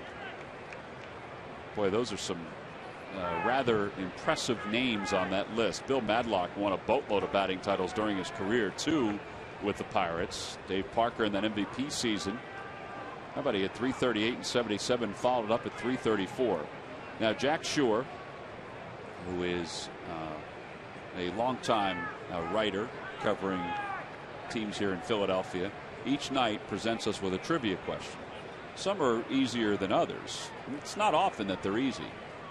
And he found the question tonight, and I did too, to be quite difficult for folks. Who was the last Pirate to win a batting title? Everybody said Bill Madlock. Everybody forgot Freddie Sanchez. As you see, Bob McClure and the home plate umpire Todd Tischner going at it. This is the second game in a row that we've seen Bob McClure with the home plate umpire. Get your money's worth. Speak your mind. I think Ryan Howard said something. And then he started laughing. The umpire started laughing. I think it was right for Bob to say something in that spot. It's 2 days in a row, though, that Bob said to say something to the umpire. I like it. Well, you're hoping that your catcher is saying something, and Chooch is very good about that, and he's very diplomatic about it usually. There's sometimes I do remember in his past where he wasn't quite as diplomatic about it. But also, I think, too, as a pitcher, you can call your catcher out and force the umpire to come out, and you can have a conversation with him as well without showing him up. Neil Walker takes strike 1. It's 0-1. Well, obviously, we're pretty far away from home plate, considering how close Todd Tischner is. Those pitches look pretty close, though. Well, that last pitch to McCutcheon, I thought it's too good to take. I mean, he looked at it like it wasn't even close to being a strike. 0-2.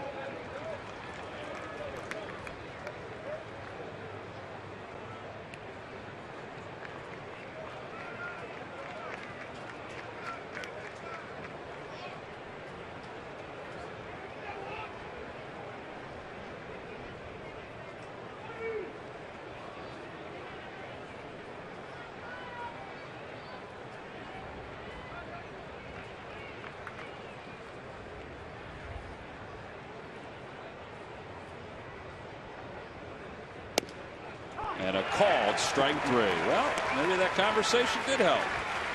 2 outs here in the 5th inning. 5 strikeouts for Kendrick.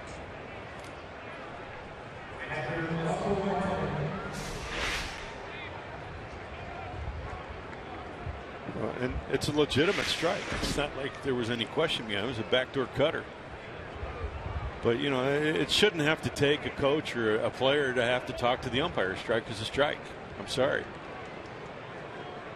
If they're starting to umpire based on who the hitter is at the plate or the situation in the game, that's not right. Russell Martin waves at a changeup. It's 0-1. But I will say, and I said it earlier after the home run, I feel like Kyle lost a little bit of aggression. He started to nibble and pick at the plate, which allowed him, you know, forced him to get behind in counts. And it made it more difficult. All of a sudden, he's created some aggression. He's gotten a little, looks like he's getting a little angry and said, okay, here, hit the ball if you can, but you're going to hit it on my terms.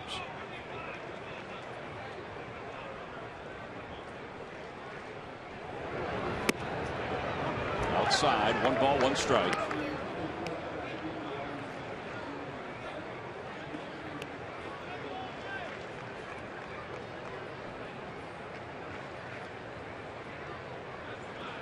Jay McLaughlin, our in-house PA, just told us that Jimmy Rollins did indeed leave with a strained left hamstring. 1 ball, 1 strike as the runners lead off. Cutter outside.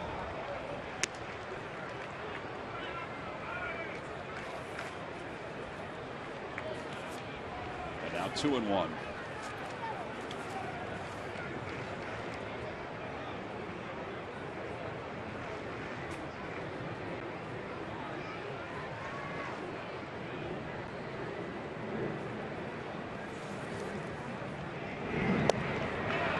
Thrown him 2 good changeups.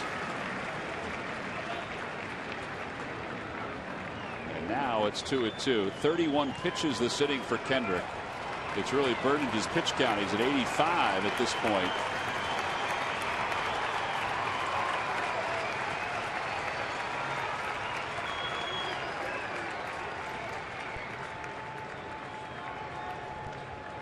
Runners lead off. And Martin off on his front foot. Franco takes charge. Inning over. The Pirates do take the lead on Starling Marte's 2-run home run, but Kendrick leaves a couple here in the 5th. On to the bottom of the 5th inning.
Coming up after the game, full recap, plus Ben Davis gives his analysis on tonight's series opener between the Phils and the Pirates. Only on Pure Auto Insurance presents Phillies Post-Game Live.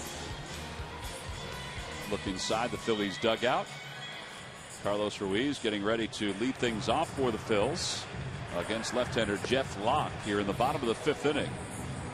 Well, Locke bent a little bit in the fourth inning. He allowed the triple to Rollins. That was his first hit. And then Ryan Howard's RBI single.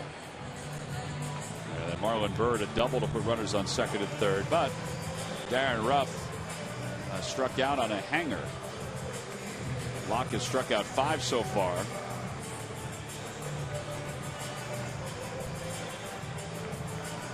So now Carlos Ruiz as we begin the bottom of the fifth.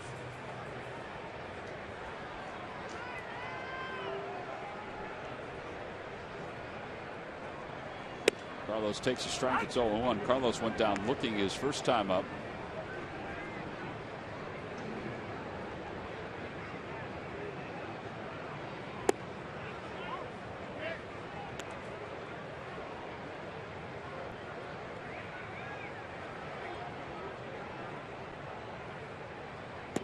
Change up. Carlos didn't bite. He almost bit, but he didn't bite on that. And that's what Locke wants you to do, I would think, a lot of times.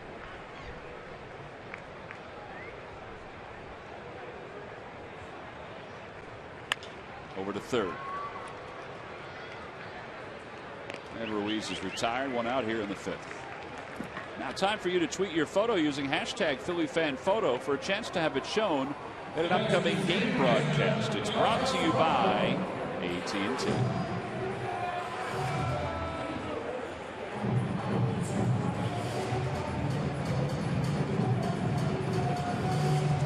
So now Franco.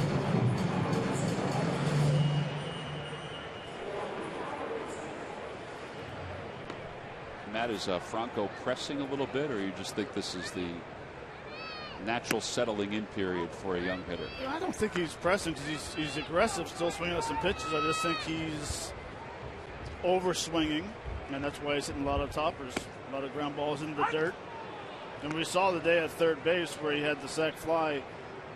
I think it was in Atlanta. Hit the ball to right field. He did a nice job. He backed it off a little bit.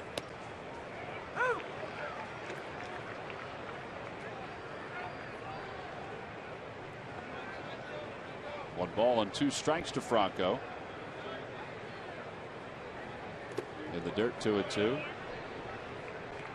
Yeah, some young players, I mean, he's 22 years old, they come up and bam, like gangbusters. But you know, most of them, most young players, it takes some time. As a hitter, it takes some time to get used to and acclimated to this level of pitching. Right. I would like to see him stay on his back leg a little longer. Not jump as much? Not jump as much. Takes that one on the inside part of the plate. So 6 strikeouts for Locke.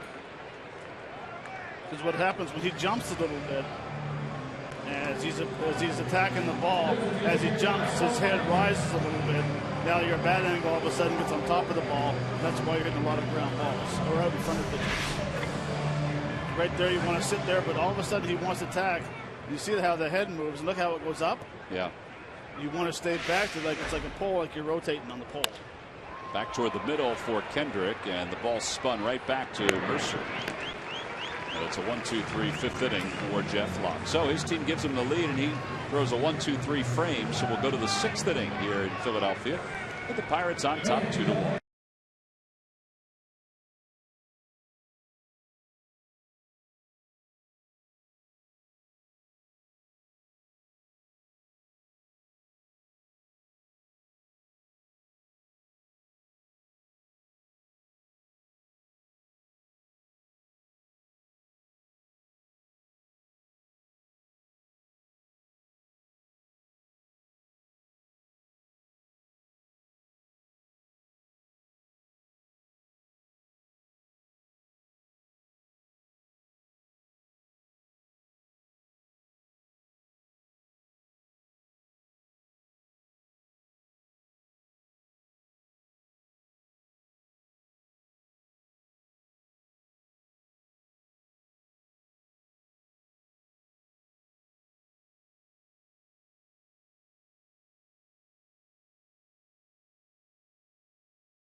11th group in Major League Baseball history to throw a combined no-hitter, and the first for the Phils. Hamels, Diekman, Giles, and Papelbon took turns taking the ball and retiring batters. It took 3 hours and 10 minutes to throw 147 total pitches, record 27 outs, and the Phillies' 12th no-hitter in franchise history. It's one thing to throw the 286th no-hitter in baseball. It's another to do it with total teamwork. And it's brought to you by Independence Blue Cross. Live fearless. Well, prior to the ball game today, Cole Hamels, Jake Diekman, Ken Giles, and Jonathan Papelbon were introduced to the crowd and honored for their combined no-hitter that was anchored by Hamels. He threw 6 scoreless innings that night. I'm not sure if this was planned or not, but Jonathan Papelbon took the microphone and talked to the crowd for a moment, and then introduced the person who was going to be the spokesperson for the foursome. And Kenny Giles gave an inspirational speech, didn't he? It was Ken Giles who he gave the microphone to. And obviously it was unplanned if you were here to see it. Obviously, folks at home may not have gotten a chance to hear the whole thing. I thought Giles handled it perfect. He had fun. He did have fun. He didn't know what to say. He didn't know what to say. And he tried. Here's Ike Davis to lead it off. It'll be Davis, Jordy Mercer, and Brent Morrill. The best was when he said, "This is awkward." He was honest.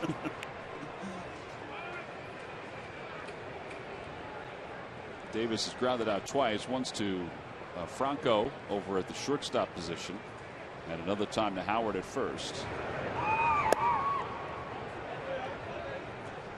I have a funny feeling we'll see all that again somewhere. You think so? Yeah. When they go over how to do a speech and how not to. It was funny though. I mean, it was Ken Giles. As Davis fouls it back, it's 1-2.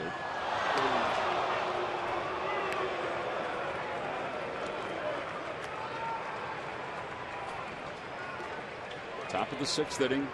Kendrick has allowed 6 hits and 2 runs so far. On the Toyota Major League scoreboard, the Nationals are leading the Braves. Bottom of the 7th. Adam LaRoche 2 for 3. 1-0 Nats.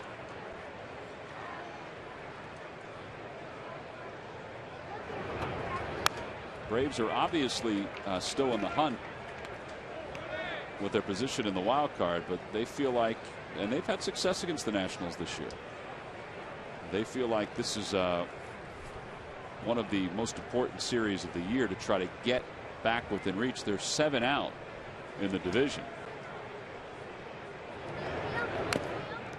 And that one's fouled off the glove of Ruiz. Atlanta, though, is going to have to muster some offense. They've gone 16 straight innings without a run.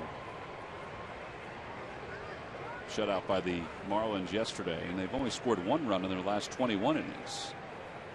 Got to score to win, don't you? Eventually, yeah. Check swing. Did he go? Yes, says Ike Davis. 6 strikeouts for Kendrick.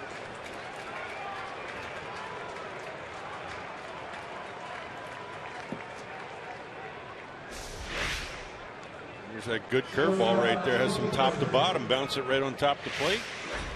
Got Ike Davis to commit awkwardly. First swing and a strikeout.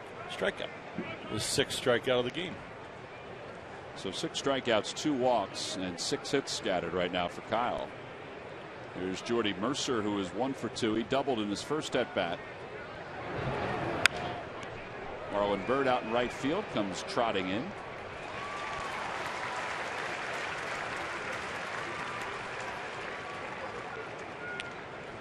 That's the 2-seamer I think he wanted to throw Marte. Up in the zone, not allowed to get his arms extended, try to fight it off. But he's bounced back nicely after a couple of walks. Going out there, pounding the strike zone with the nice cutter. I still believe the best cutter he threw today was McCutchen with that weak ground ball was short. Had him out in front of it. The other one, the one that he struck out catcher on Russell Martin. Russell Martin. Yeah, was another good cutter. Sorry, I couldn't remember his name. I could see his face, but I couldn't remember his name. He's a Canuck. How do you forget him? You're right. It is hard to forget those Canadian guys. 1 ball and no strikes to Morrow. There's a fastball in there for strike 1. It's 1-1.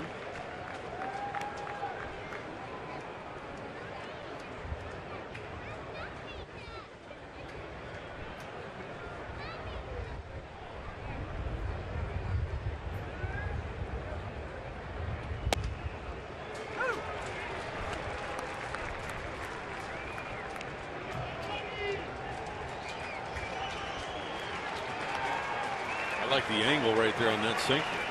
It really had some good depth to it.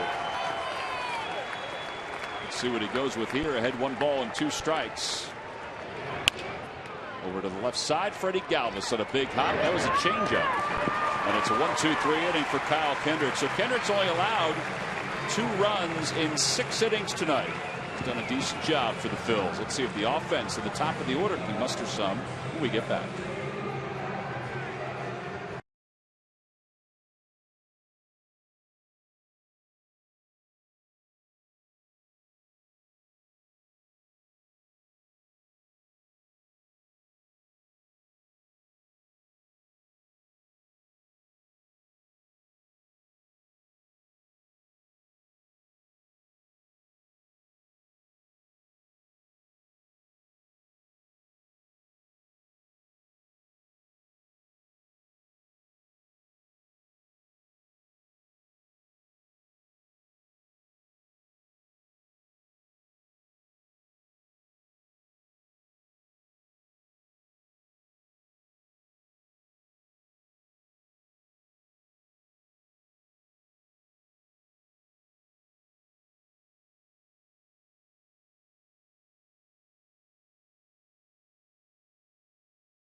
And we have someone here on behalf of all 4 of us that's going to speak for us.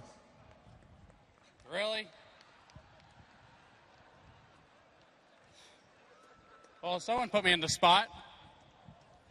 That's all right. Well, thank you for everybody for coming and celebrating this great day for us. And I don't know I feel really awkward right now. I don't know what to say. Let's just go out there and let's play some ball right now. When all else fails, direct the attention to the playing field. Well, Kenny Giles, he's such a great kid, and he's had such a tremendous rookie season. He's been one of the reasons why the Phillies have had a lot more success since the All-Star break and since the 1st of August. He's hoping he'll get into this ball game. If the Phillies can get something going here, they're down 2-1. Ben Revere will lead it off, and Revere whacks it to the right side, scooped up by Walker. 1 pitch, 1 away here in the bottom of the 6th inning. Kyle Kendrick has only allowed 2 runs so far. Phillies baseball is brought to you by Delaware Valley Honda. Visit your local Delaware Valley Honda dealer or shophonda.com. By Xfinity, your home for the most live sports. And by Toyota. Where will Toyota take you? Visit buyatoyota.com to find out. Toyota, let's go places. Freddie Galvis up for the first time. He came on for Jimmy Rollins, who went out with the strained left hamstring.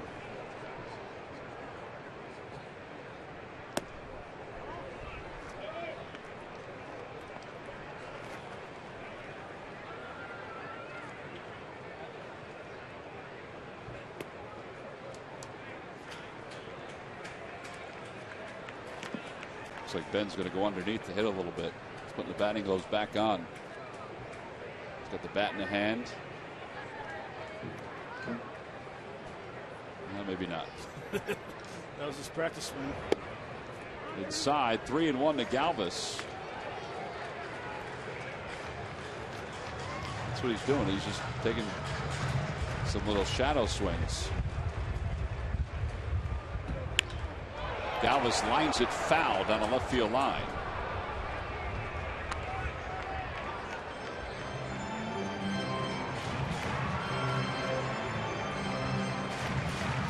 It's interesting.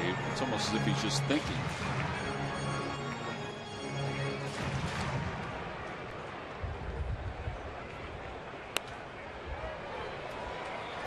That is the worst thing a ball player can do, is think. Because when you step in the batter's box, if you start thinking about your hands, your mechanics, your swing will get long, and you make easy outs.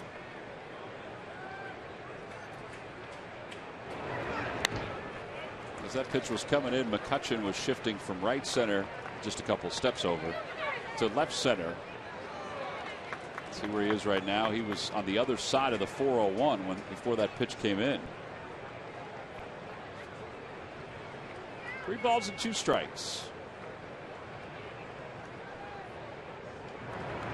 And that one's pulled to third. Ooh, backhanded by Morrow. And there are 2 outs. 10 ground outs for Jeff Locke in this ball game. And now Chase Utley's coming up.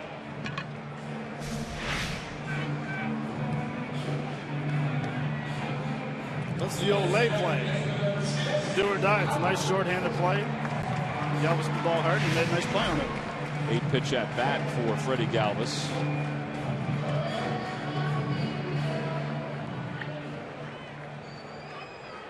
And now Chase Utley. Utley's 0 for 2. He's grounded out to Davis both times.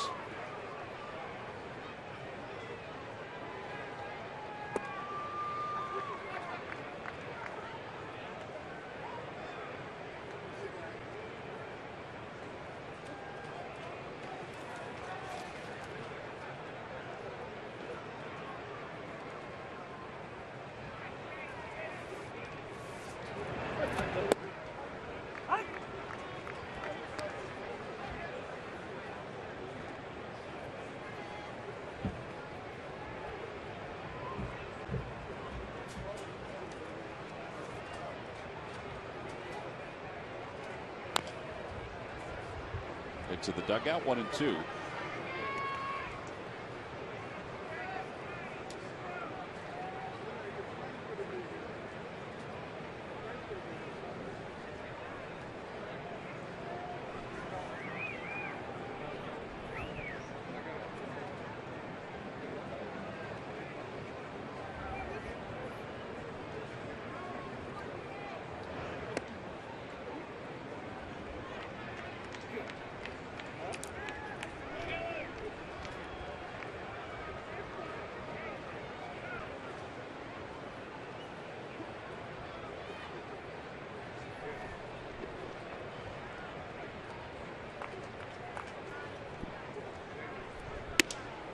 Inside, second 3-ball count of the night, second one of this inning for Locke.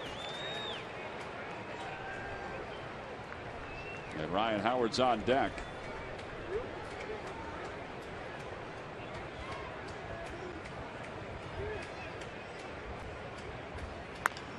Chopper foul, and it remains 3-2.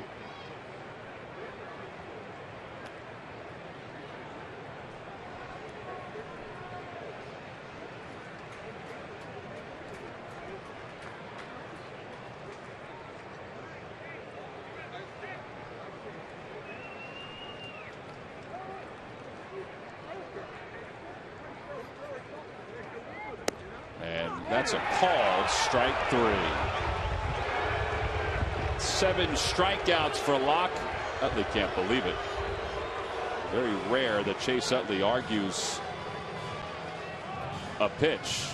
He didn't say a whole lot, but you could tell by his body language that he was not pleased. Take a look. It was a 7-pitch at bat.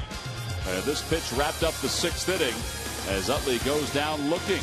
We'll go to the 7th here in Philadelphia.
Well, the Phillies trail at 2-1 as we move to the top of the 7th inning here at Citizens Bank Park. And Kyle Kendrick is ready to go, and he'll face Jeff Locke, the opposing pitcher, and he throws a strike. It's 0-1.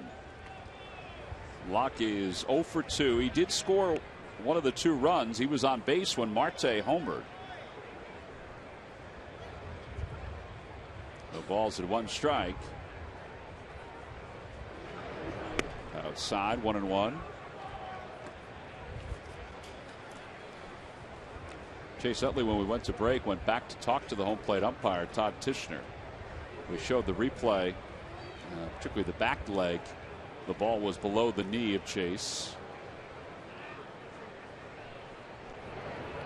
Off the end of the bat, 1-2.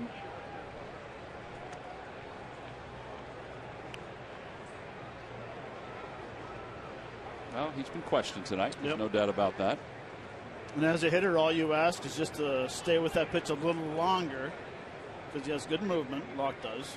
So you don't want to be too quick on calling strikes or balls, and just see it a little longer. Swing and a miss. Curveball. 7 strikeouts for Kendrick. And back to the top of the order. It's time now for our local Honda dealers game summary. Starling Marte, who's coming up, has a single, double, and a 2-run home run. And he's accounted for the runs for the Pirates. Ryan Howard's accounted for the run for the Phillies. Kendrick has struck out 7 over 6 of the 3rd. Locke, though, has struck out 7 through 6 innings of work. And there's DeFreitas warming up in the pen. Starts him off with a curve for the 2nd time tonight.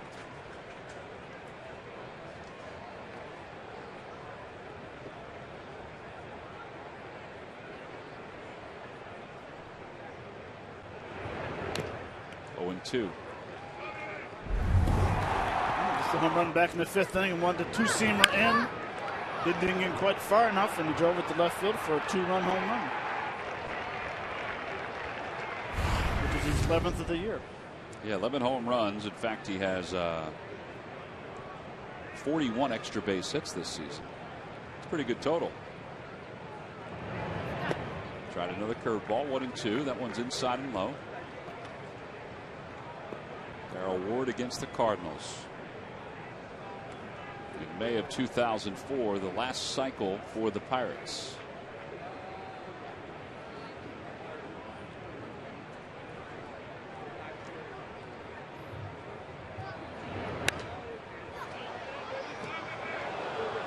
So where would it possibly hit the ball for him to get a triple? For Marte? No. Ward? Ward. Well, I believe it was in Pittsburgh. Left center? Yeah, I would think left center. Definitely not right field. It's a short porch with the 21-foot wall, the 21-foot scoreboard out there. And now the 1-2 pitch. He doesn't bite, and it's 2-2. That's usually a pretty good spot for a right-handed hitter. Although with Marte's speed, if he feeds it to the corner down the right field line, he might be able to get a triple out of it like Jimmy Rollins earlier.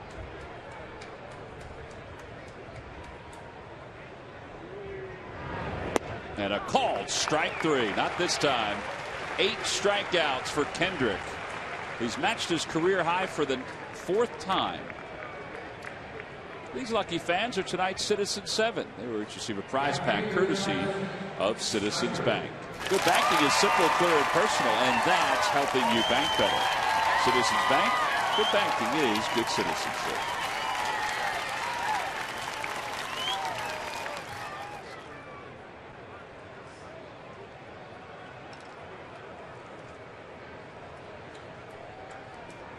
Kyle reached 8 strikeouts in the season against the Atlanta Braves back in June. So this is the 4th time in his career. He's gotten Snyder once. That was back in the 3rd.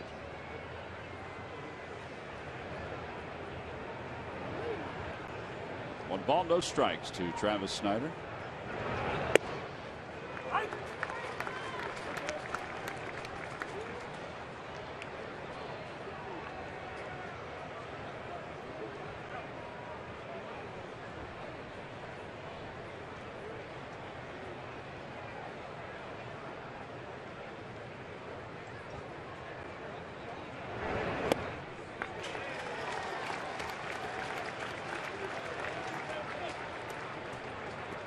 That's that good changeup we talked about, away from left-handers and getting a lot of swing and misses as of late in August and September.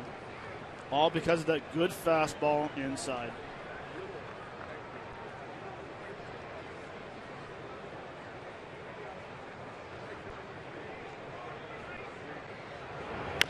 Over to the right side. Ryan Howard waits for it and flips to Kendrick covering. Kyle has retired 8 straight Pirates. Time to stretch here in Philadelphia. Ryan Howard will get things started when we return.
Well, we go to the bottom of the 7th inning.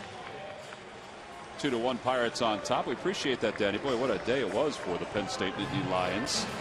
Well, as promised earlier in the ballgame, we have the AT&T fan photo of the game. This photo is coming from Deem_Ellen.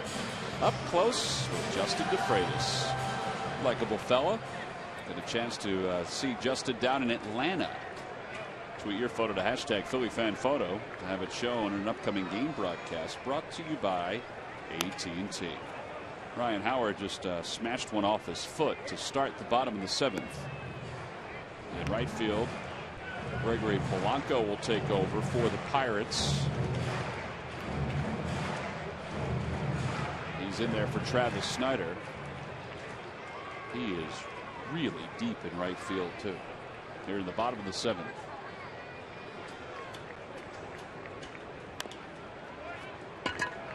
Oh, and 2.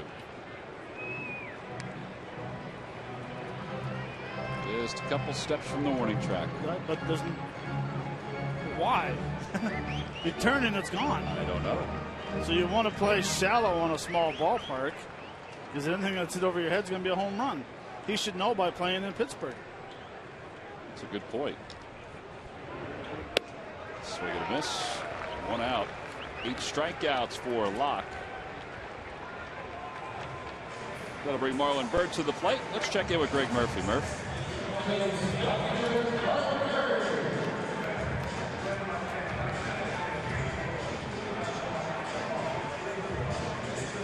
You hear me now, guys? Hey, yes. Murph. All right. Coors Timeless Moment, guys. Brought to you by Coors Banquet. On this date in 1998, Marlon Anderson became the 14th player in Major League Baseball history to hit a pinch hit home run in his first Major League at bat. Phillies hit 7 home runs in that game. They won it 16-4 over the New York Mets.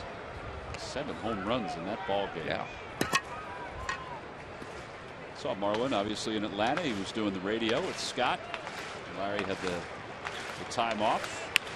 Marlon Byrd hits one over to third.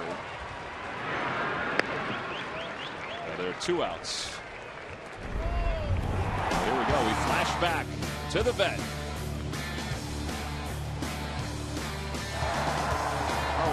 wearing number 16 now. Desi Relaford there creating it at the plate. Some names for the past there. Here's Darren Ruff. Ruff is 0 for 2. He's grounded out and he is struck out. Could Rob Ducey have been on deck? He could have been. Double deck. I'm sure Desi was on deck. Well, Desi may have been on base. On the inside corner, 1 ball and 1 strike to Ruff. Doesn't double deck mean the hole? Yeah. Yeah. I like double deck. I like that. I'd like to see a double deck ball right here. 1-2. Well, except for the 4th inning, Jeff Locke has not really had too much problem. He's allowed 3 hits, and all 3 were in that 4th inning. 4 breaking balls on the previous at bat have just set up those 2 pitches right there, and then he throws him a backdoor curveball that he chases for strike 3. Boy, this was an easy inning for him. He'll enter the 8th inning with 92 pitches under his belt. 1, 2, 3 go the Phillies. McCutcheon will lead it off when we return.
Get to your local Nissan store for the ride of your life and save big today.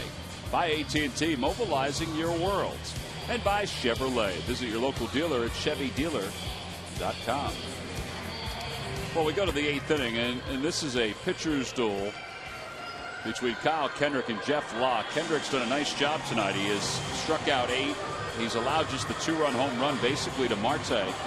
The only problem is Locke continues to make it look easy against the Phillies during his career.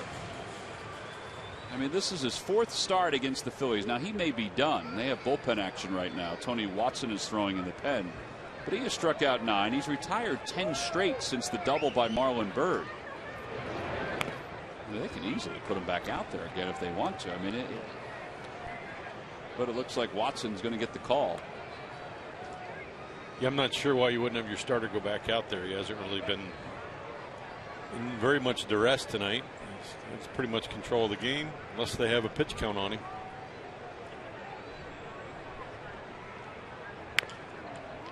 Chopper foul, and it's 0-2. Well, it's going to take him a while because there's so many guys in the Pirates dugout. It's going to take him a while to get those hugs.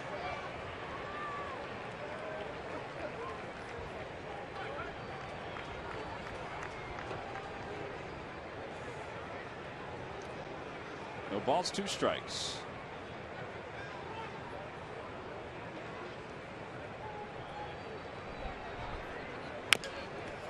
Franco's going to have to hurry. He comes in bare hands, throws low right past Ryan Howard and into the camera well. So McCutcheon will get seconds.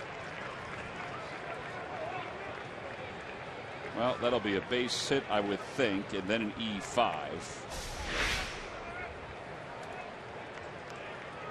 Ray Searage, the pitching coach. Come on, big boy. Yeah, that's enough. Break it up. All right, so the first error for Michael Franco. And now Neil Walker, who is 0 for 3, has struck out twice.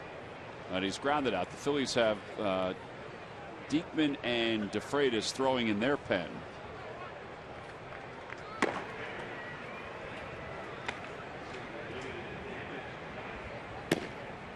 DeFreitas has been warming up a couple different times. Foul tip, but it's 0-1 to Walker.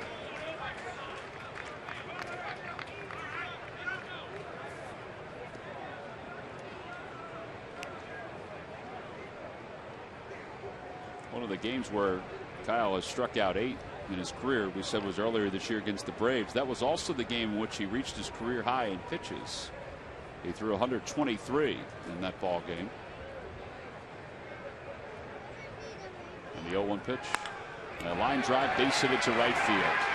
McCutcheon's going to score from second. Bird will get the throw into second base, or at least to the cutoff man. It'll be an RBI single for Walker, and now it's 3-1 Pirates on top.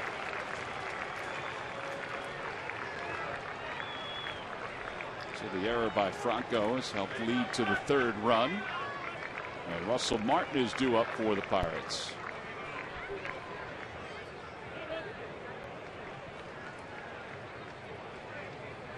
All right, so they'll keep Kendrick in here for the right-hander. You've got Davis, the left-hander, due up next. If they go to Diekman, figure the Pirates will counter with a right-handed hitter.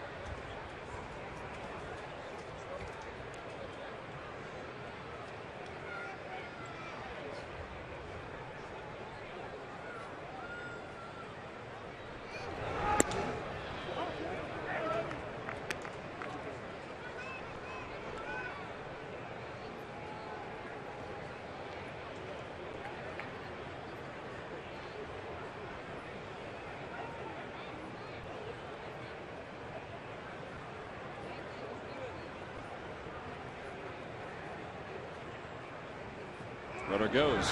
Pitch is hit sharply through the vacant hole at second and into right center field. Walker goes to third. Well, a perfectly executed hit and run by the Pirates put runners on first and third with nobody out. 3 straight hits for Pittsburgh. And Ike Davis is due up. And Ryan Sandberg's going to come out, and that's going to be it for Kyle Kendrick.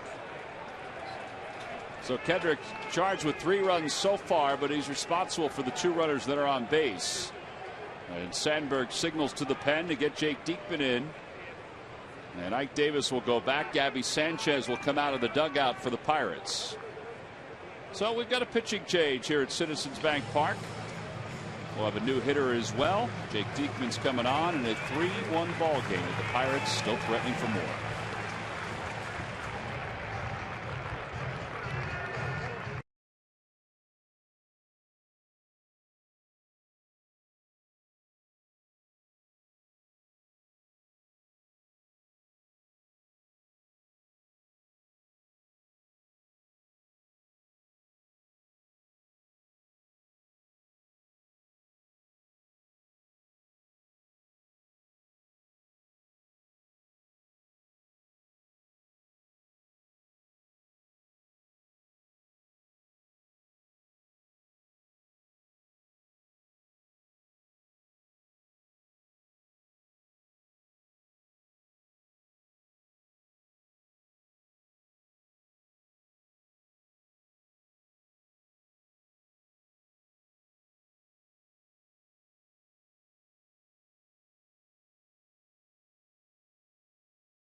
A little while. Let's have a look at our Hyundai defensive plays of the game. Let's do it, Tom. Right here, Locke lays down a bunt. Michael Franco comes up, makes a good throw to second base to get the lead runner out. See, he gets, he catches that ball in a hop right there, and then right here, third baseman makes a nice play, Morel, on a ball that's, as Matt said, it's a do or die play. Almost like off the end of the bat, takes a big hop. Those are our Hyundai defensive plays of the game. How do you do, Matt? Excellent. Well, Kyle Kendrick goes 7+ innings tonight. He's charged with 3 runs on 9 hits so far. The 2 runners on base are his responsibility. He's going to put the ball in the hands of Jake Diekman. And Diekman is on to face Gabby Sanchez, who will pinch hit for Ike Davis here in this 8th inning. Phillies will play the infield in. Whoa. That one got away. It's 1-0.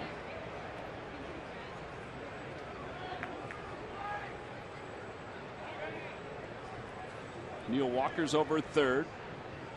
And Russell Martin's at first. Gabby Sanchez hitting .237 overall with 6 homers and 29 runs batted in. That one's out toward right center field. It should be deep enough to score Walker. Bird is under it, makes the catch. The throw goes to second. And the run scores. It's 4-1 Pittsburgh.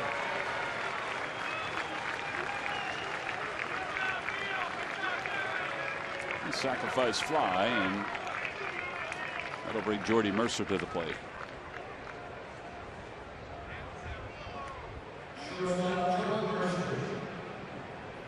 So Sanchez does his job off the bench.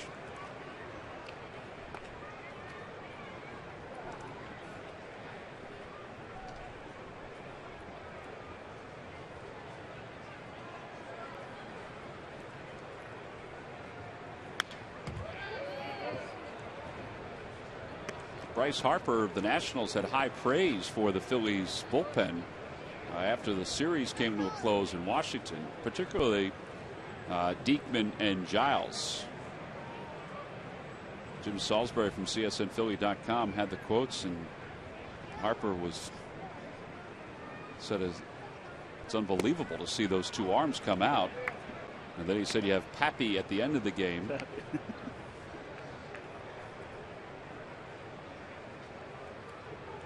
Sal Garcia throwing upper 90s, 97, 96 on a consistent basis as well. 1 ball and 1 strike to Mercer. And he fouls it away.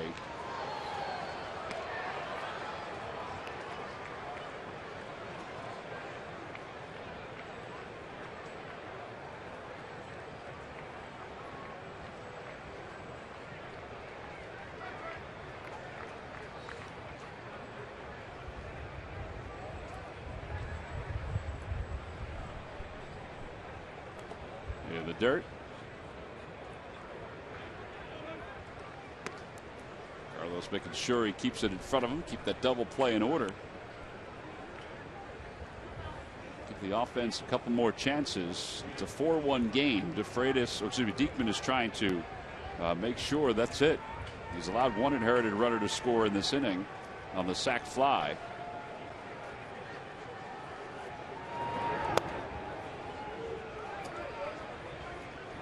And just a bit outside. It's 3-2.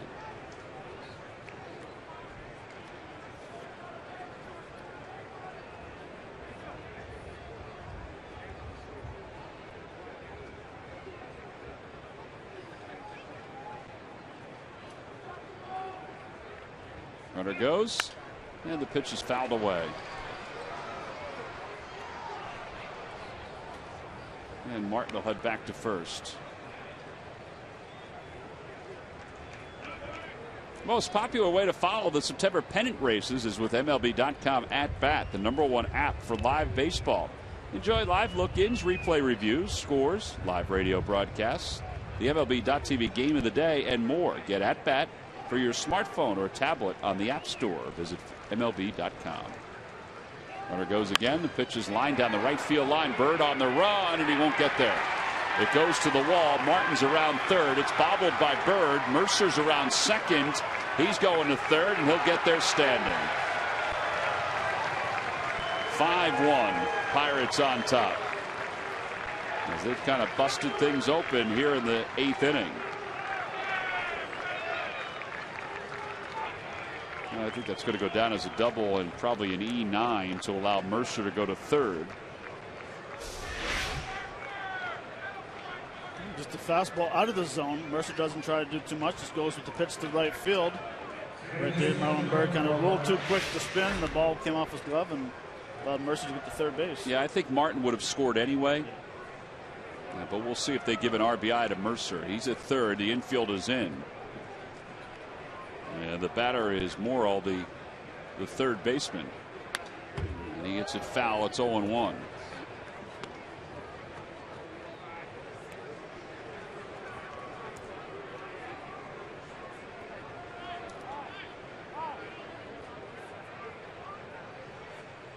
Bob McClure going out to the mound to talk to Diekman.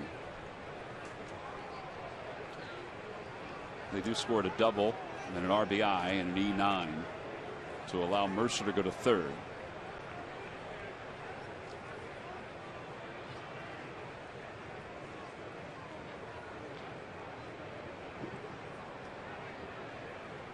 Interesting to come out after a foul ball to go no balls and 1 strike. Now Todd Tishner's coming out to the mound, and Bob McClure's already had a word with him once.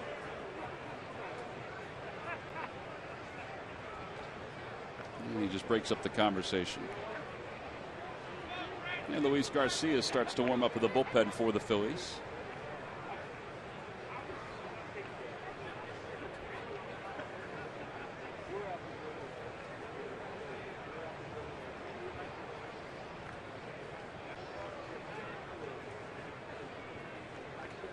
No balls, 1 strike. And a line drive down the left field line. That's a fair ball going to the corner. Mercer will score. Morrill's on his way to second, and he'll be there standing with an RBI double. All of a sudden, it's 6-1 in favor of the Pirates. Morrill with 2 hits tonight. And here comes Ryan Sandberg, and that's going to be it for Jake Diekman. So back to the bullpen for the Phillies. Still just 1 man down here in the top of the 8th inning. The Pirates have put a 4 spot up on the board. A pitching change with the Pirates up 6-1.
The Eagles beat for over 16 years. Now they'll serve up their extensive football knowledge. It began tonight, 5 nights a week, the new Total Football Show, Quick Slants. Again, if you were watching tonight, it aired at 6 o'clock. And it'll air again tomorrow at 6 and for the rest of the week. As the Eagles coming off their victory against the Jaguars. And now we'll look ahead to week 2 in the National Football League. We're in the top of the 8th inning here at Philadelphia, where the Pirates have scored 4 runs so far in the 8th inning to take a 6-1 lead. And now Luis Garcia will take over for Jake Diekman Garcia in 5 games so far in the big leagues, an ERA over 10. Now he pitched a 1-2-3 inning in his return from the minor leagues.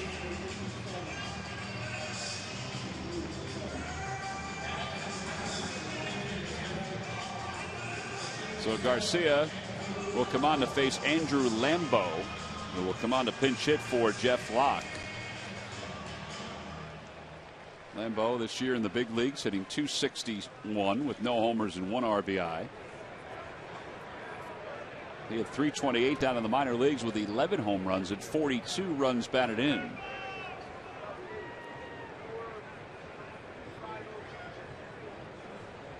He's got a runner at second base. That's Brent Morrill. Lambeau was hot when he was down in the minor leagues. He had homered in 6 of his last 8 games.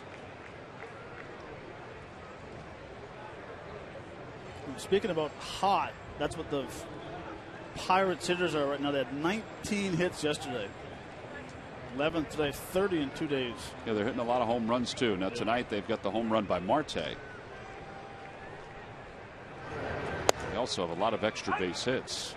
And tonight's no different.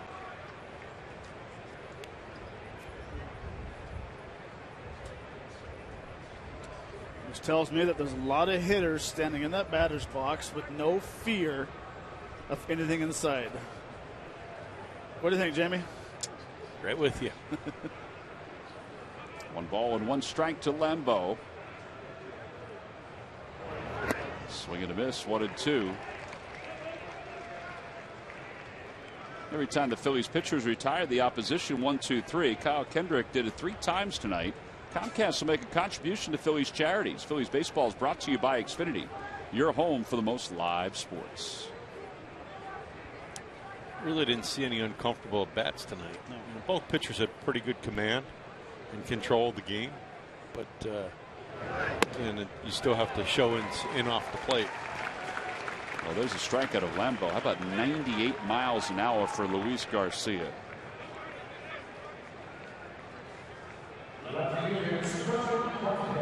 We talked about how he was throwing the ball so well down the minor leagues. He's come up here today and he's established his fastball. In Atlanta, we saw 97. Today, 98. Has good control of his slider, throwing more changeups. Well, he had 22 saves down in Lehigh Valley, which was tied for the International League lead. And now he's got a tough guy in Starling Marte, who is still a triple away from the cycle. He singled in his first at bat, doubled in the 3rd, homered in the 5th, and then struck out looking in the 7th. 1 ball and no strikes. Good breaking pitch, 1-1.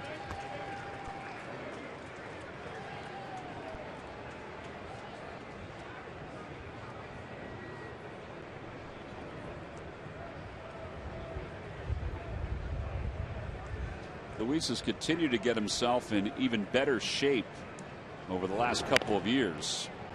The Phillies picked him up during the season last year, and he worked his way through the system, came up to the big leagues. Has not had an overwhelming amount of success, obviously, in the major league level, but he's gotten himself in better shape physically, tightened his core up a little bit, dropped some pounds, and you saw his fastball 98 miles an hour.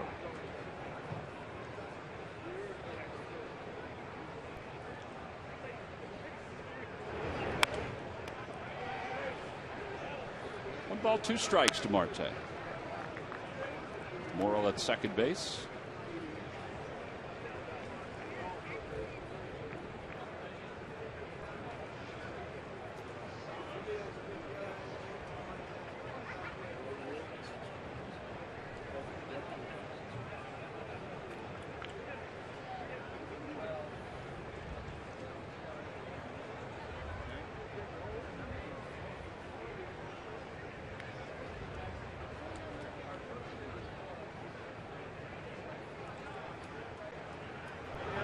Swing and a miss. He got him. Boy, back-to-back strikeouts for Garcia.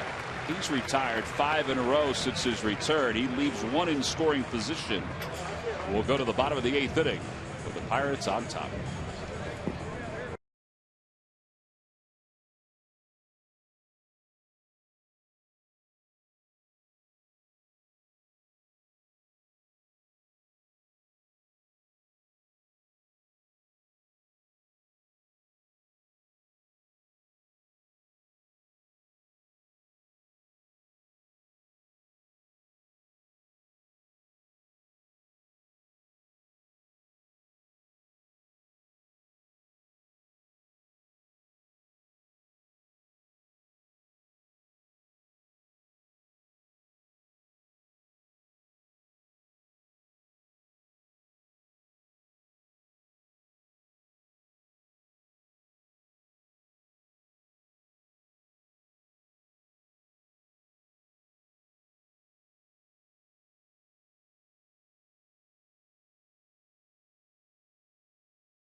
Trubisky will be at Citizens Bank Park this Wednesday when the Phillies take on the Pirates for Cholesterol Awareness Night, sponsored by AstraZeneca.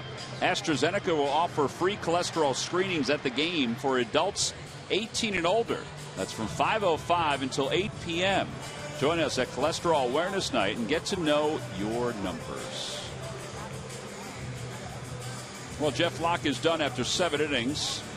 He struck out 9. Gabby Sanchez remains in the ballgame to play first base. And Jared Hughes will take over for the Pirates. Hughes in his 56th game. An ERA under 2. Ruiz is the first batter he'll face, and he takes inside. It's 1-0. Carlos is 0 for 2. He has struck out, and he's grounded out to third.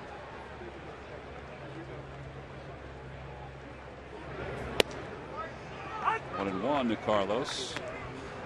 Phillies have managed 3 hits, all 3 hits in the 4th inning. Jeff Locke retired the first 10 batters that he faced, and he retired the last 10 batters that he faced.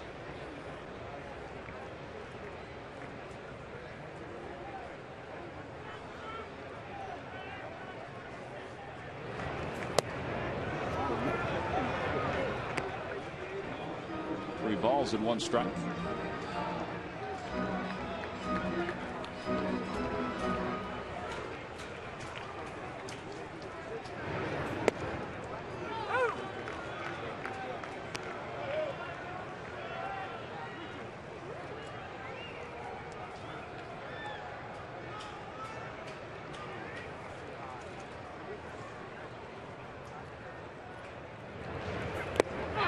Tip, and Ruiz is struck out for the 2nd time tonight. And there's 1 away here in the 8th inning. Maikel Franco is due up. Let's check in with Murph with the Major League Notebook. Murph. All right, thanks a lot, Tom. Brought to you by Gwynedd Mercy University. Kansas City Royals starter Danny Duffy got some good news today about his ailing shoulder. We told you about over the weekend. He threw just 1 pitch in his start, and he had to leave the ball game because of soreness and stiffness in that shoulder. Well, he had an MRI over the weekend, and they're saying it's just inflammation in the rotator cuff. That is certainly good news for him. He's hoping that rest will enable him to get back before the end of the season. And we may be having some clarification on the home plate collision rule. Major League Baseball and the Players Association are getting together as Maikel Franco gets his first hit here at Citizens Bank Park. They're getting together to kind of work on the rule and get some kind of clarification as to what is blocking the plate and what is not blocking the plate. We've seen a number of controversial calls this year regarding that new rule that came into play this year. The idea is that they want to try and get it out there in the open so that there are no problems in the postseason this year. So it would go into effect immediately, and then the 2 sides will get back together during the offseason and kind of work it out for good. So that announcement should be coming very, very soon, guys. All right, Murph, we appreciate that. I think it's a good thing that they not only clarify it, they maybe tinker with it a little bit. I mean, this is the first year where we've had the rule, and the first year we've had full-blown replay. I think there's going to be some tinkering going on all around. For the most part, the replay's been good. The home plate rule, not so good. Yeah, it's been up for debate. Well, there's one way you can tinker that rule, and is take it out completely for the playoffs, that is. And then at the end of the postseason in the World Series, then you sit back down and try to put how you wanted to put into situations for 2015. Well, I think that's an interesting way to look at it. If Dominic Brown is hit by a pitch, that'll put runners on first and second. Because the last thing you want to do, and Murph made a good point, the last thing you want to do is have a play at home plate because of the contact rule at home with collision with the catchers, cost the game, which could cost you the World Series. Well, yeah, and I think that's what they're concerned about. I think they're trying to make sure that they have all of their bases covered. I say just go back to the old rule and leave it the way it is. I agree. Don't have to mess with anything. Ray Searage out to the mound to chat with Jared Hughes. Tony Watson will get back up in the bullpen. It's good for 100 and some years, wasn't it? Yep. Well, it was. Well, and I think there's certain ways you can do it. If you're in front of home plate and you receive a throw, and all of a sudden a guy comes out of the way to hit you, then fine, go ahead and you can do a suspension maybe. But if a guy is covering home plate, blocking it, taking it away, free game. It's on. I mean, it's part of the game, like you said, for 100 years. But it's where guys are going out of the way, making the contact, where you have to put a stand. If someone gets hurt, as long as he's out, that's how long your suspension is. Take this out of people's out of their pockets. They won't be doing it anymore. Well, and you know what you said about you don't want a World Series game or playoff game being decided by something like this. It's probably the same thing as replay too. They want to make sure that all of that is fine-tuned as well.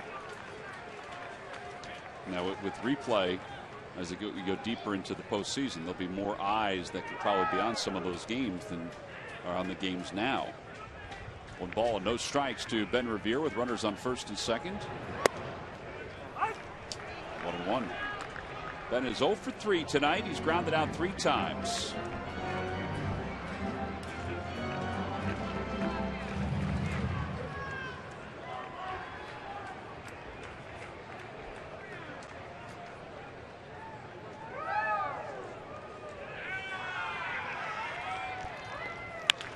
Out towards shortstop. Mercer boots it for a moment, and everybody is safe. The bases are loaded with 1 man down. That'll be the 11th error of the season for Jordy Mercer. Freddie Galvis is due up, but they may go back to the bench. I think he maybe had his glove a little too far back in by his legs, and that's why the bad hop came up and he didn't get a chance to get the glove on it. Or he didn't get the good part of the glove on it. Todd Tishner is waiting. And it looks like Cesar Hernandez is going to pinch it for Freddie Galvis.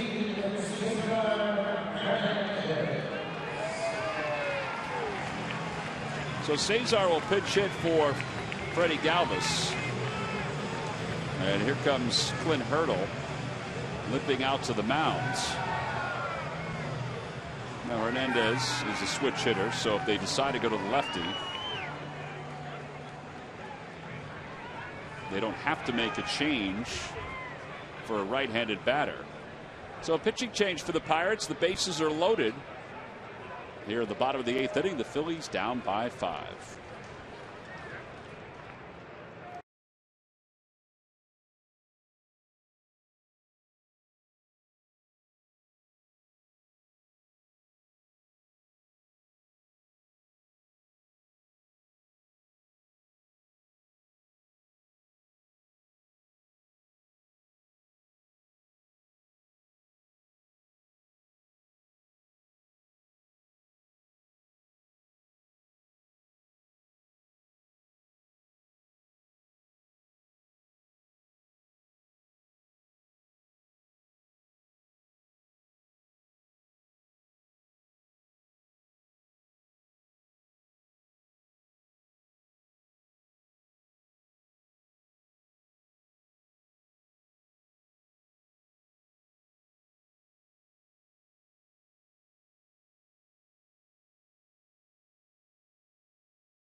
Rehabilitation. Now summer camps have come to a close obviously, but Phillies Fitness is also available for the school year. You can receive fitness tip booklets, posters, and the chance for a fitness visit. School version of the program is available right now as we speak. To learn more, go to phillies.com/fitness.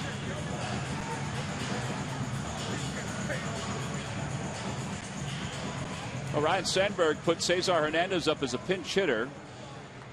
And he was walking up to bat left-handed against Jared Hughes, but then Clint Hurdle decided to go to Tony Watson. And Watson, in 66 games, has 11 decisions. He's 10-1 with an ERA of 1.63. So now Hernandez will flip over and bat right-handed. Now Galvis is obviously the better defensive player, but at this point Hernandez may be a little better hitter. So that's why he pinch hits here with the bases loaded and 1 out. And a foul ball on the check swing. It's 0-1.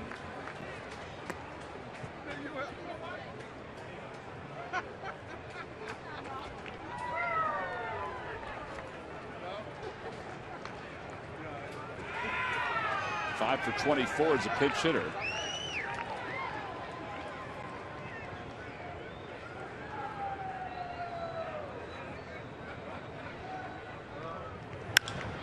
Toward right center field. McCutchen says he has it. Tagging from third is Franco. He's heading home. The throw goes towards second. So a run scores. It's a 6-2 ball game. It's a sac fly for Cesar Hernandez.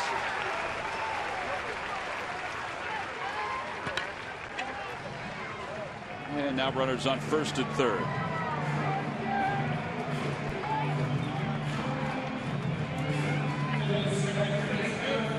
And now Chase Utley will be the batter against the lefty.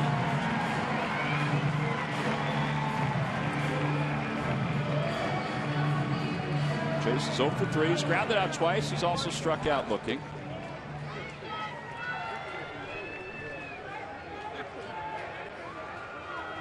And Revere hanging out at first base. He reached on the error on the ground ball to Mercer.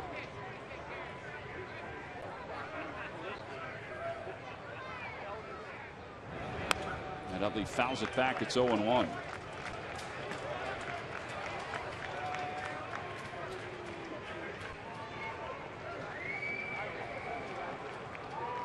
Well, just like the other night in Washington in Game 1. Phillies kept creeping closer until the 9th inning when they scored 3 runs to tie it and then won it in extra innings. So you get a run home here, you're creeping closer. And Chase hits it foul past Juan Samuel. 0-2.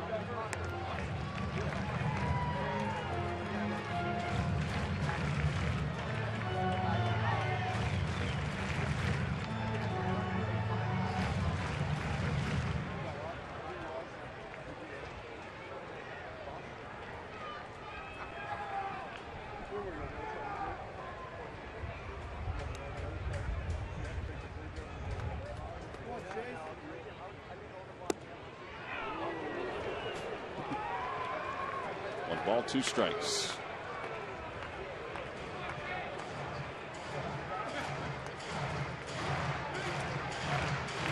Pretty good location on that slider, but a better eye. Maybe that little conversation that Chase had with the umpire earlier helped out a little bit. Yeah, that was a close pitch. It's now 1 ball and 2 strikes. Howard waits on deck. And that one's pulled down the right field line. A fair ball heading to the corner. This may score 2. Brown scores easily. Revere's around third, heading for home. Utley's heading to third. It's a 2-run triple. They have crept closer.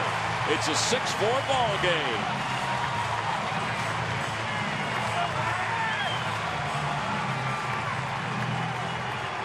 Sixth triple of the year for Chase Utley.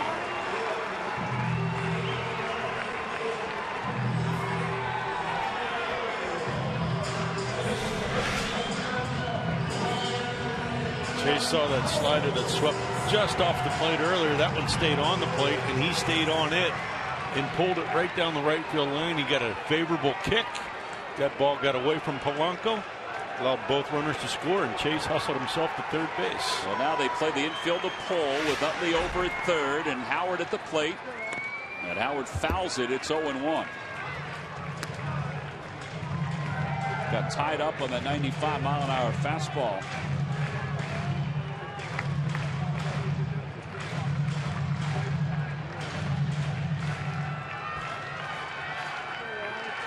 Utley can afford to take a big lead off third because of where the third baseman Morrill is playing. Outside, 1-1. There's nobody else warming up in the bullpen for the Pirates if you're wondering about Bird, who's on deck. They may be flipping a coin in the dugout which guy to warm up because they got so many guys down there. They do. I mean, It's a long list of pitchers that Clint Hurdle has to choose from.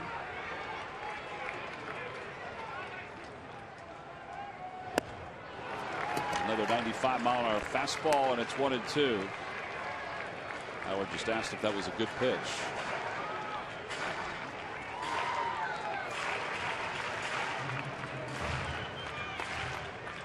Maybe you can get that same slider that Utley got.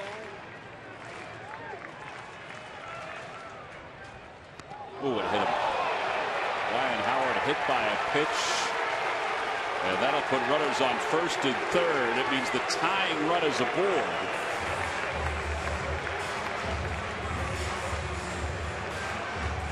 And Marlon Byrd will be the hitter against Watson with nobody warming up, no right-hander warming up.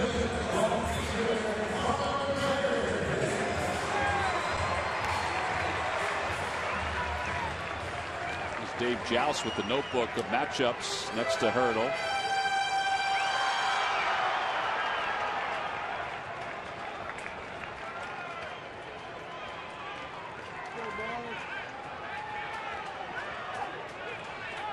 Time is called. A pinch runner or something? That's what I was wondering. There's Melanson, the closer. And here comes Tony Gwynn Jr.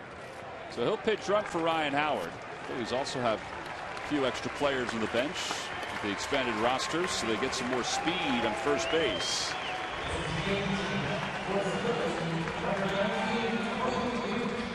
So Tony Gwynn Jr., who's the tying run, will take his lead off first.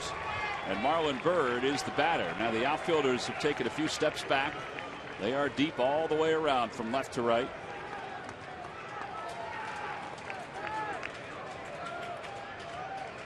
Marlon is 1 for 3. He has doubled tonight.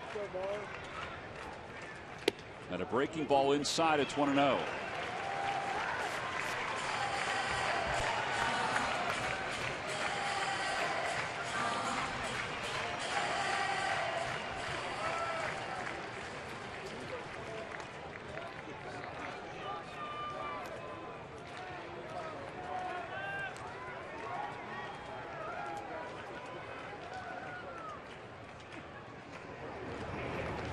Ground ball toward the hole. Mercer has it, flips to second in time to get Gwynn. It's a heck of a play. So the Phillies draw closer. They get 3 here in the bottom of the 8th inning. So we'll go to the 9th. It's the Pirates 6 and the Phillies 4.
Time now for our W.B. Mason delivery of the game. Well, this game back in the 5th inning. Marte at the bat gets a 2-seamer inside from Kyle Kendrick and drives it to left field for a 2-run home run. Nice, had a nice pretty good game. That was the 3rd hit of the game, and that is your delivery of the game brought to you by W.B. Mason. All right, we go to the top of the 9th inning. Changes for the Phillies. Darren Ruff moves from left field over to first base. Dominic Brown, who pinch hit, will stay in the ballgame to play left field. Cesar Hernandez, who also pinch hit for Freddie Galvis, he'll stay in to play shortstop. And it's Justin DeFreitas, who's warmed up a couple times tonight. And he'll be the new pitcher. 48th game for DeFreitas. He's 2-1 with an ERA of 2.68. And he'll face Polanco, Andrew McCutchen, and Neil Walker for the Pirates. Pirates had gotten Mark Melanson up in the 8th inning. He had just started to warm up when Marlon Byrd grounded out. So he's going to keep on warming. He's the closer for the Pirates as DeFreitas delivers a slider. It's 0-1. There's Melanson.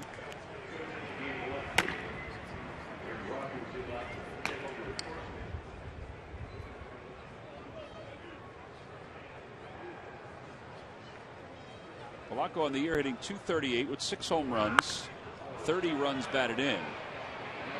Marlon Byrd got a good jump. It turns out to be an easy play. 1 out.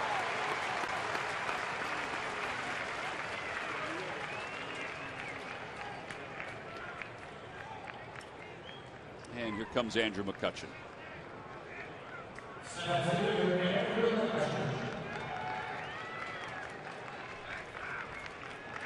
McCutchen's been on base 3 times. He has singled twice. He walked in the 5th.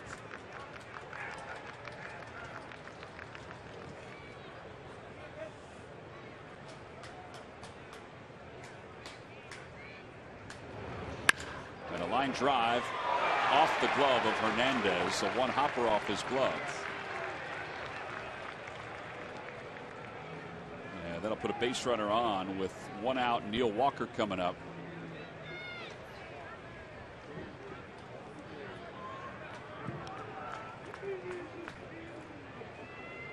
They score that a base hit off the bat of McCutchen.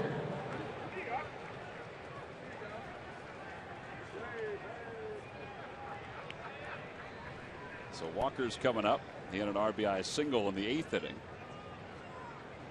Base hit. Like, it was hit hard? I guess so.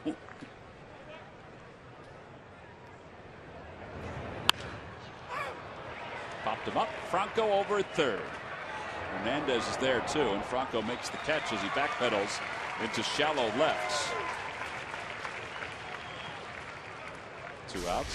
Here's that play. Yeah, I would think that's an error. E6. Most definitely. Well, it's a final from Washington. Doug Fister, 7 innings, 2 hits. The Nats defeated the Braves 2-1. Their lead in the East is at 8. Well, now with 2 outs, Russell Martin will be the batter. At a strike, it's 0-1.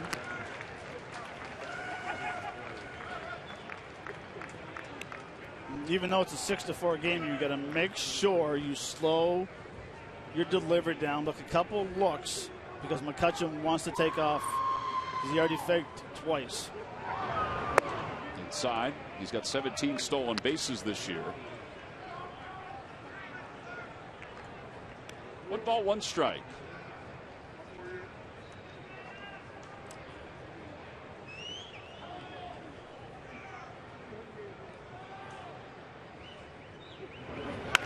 Over to first. Nice play by Ruff to get off the bag. No runs, 1 hit, and 1 man left. Last chance for the Phils. Will come back with the bottom of the 9th inning. Darren Ruff will lead it off.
Sunday, September 28th, when the Phillies wrap up the regular season here at Citizens Bank Park against the Atlanta Braves.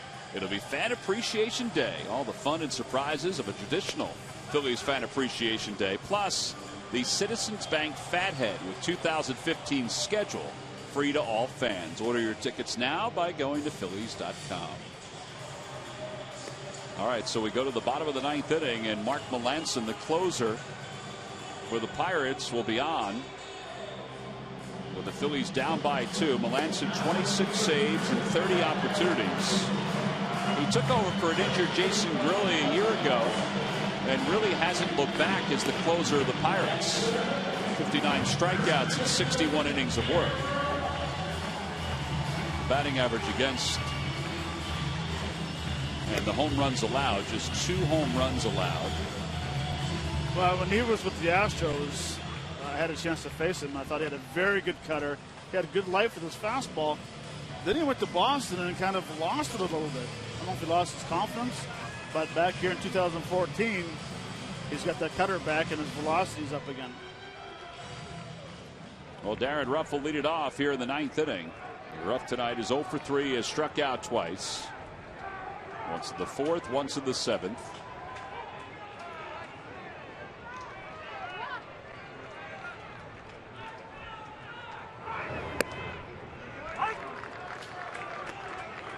It'll be Ruff, Ruiz, and Franco. Those are the scheduled hitters. Dominic Brown is batting 9th right now in the pitcher spot.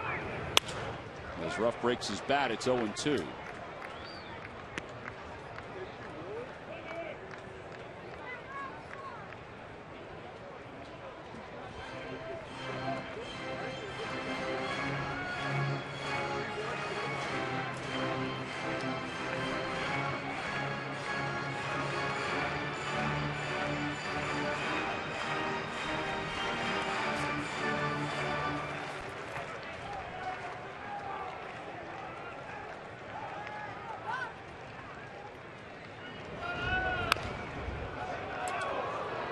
Skipped right into the stands, and it remains no balls and 2 strikes. Pirates are trying to win tonight because the Cardinals are leading their ball game. They were up 2-0 last check. Meanwhile, the Brewers, who were half game behind the Pirates coming in, they were losing again tonight. That ball was a one-hopper that he just fouled. That's Ichiro-like right there. I was just thinking that. Didn't he hit a home run in the Japanese league on a ball in the dirt on a swing? I've seen 2 players do that, Ichiro and Vladimir Guerrero. Vladimir Guerrero.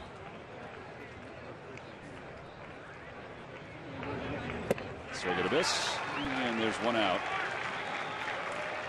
Well, that curveball right there to complement that ball that cuts. That's a curveball right there. That had some bite to it.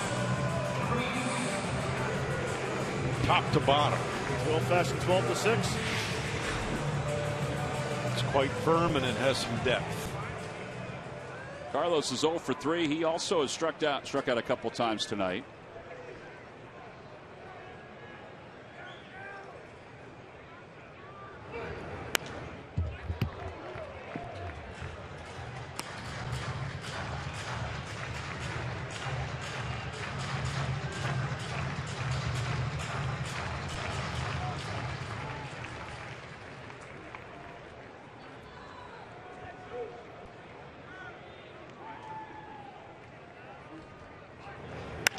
Down the right field line, that'll be out of play.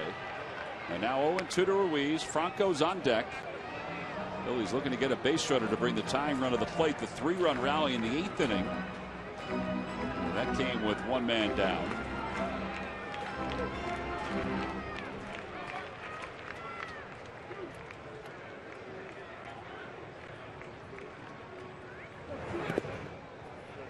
One ball and 2 strikes.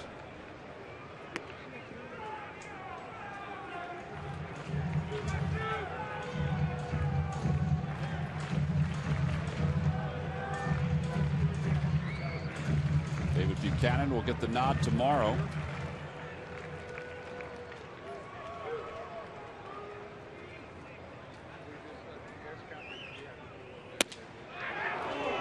Swings, missed, 2-2.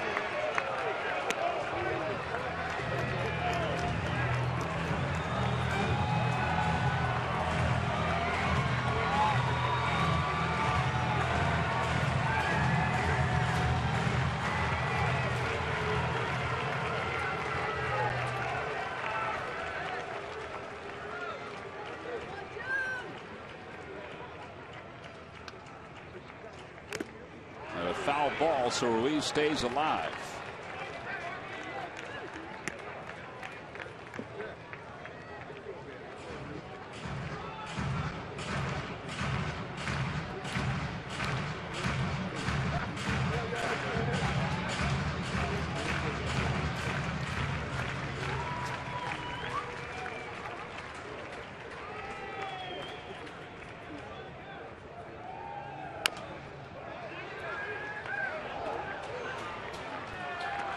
Phillies scored a run in the 4th inning against Jeff Locke, who went 7 innings, allowed just the 1 run on 3 hits. Mentioned before, he went through the lineup pretty easily, retired the first 10, and then retired the last 10 that he faced. Over to third, and Morrow makes a nice play, spins and flips in time to get Ruiz, and there are 2 outs. That'll bring Michael Franco to the plate.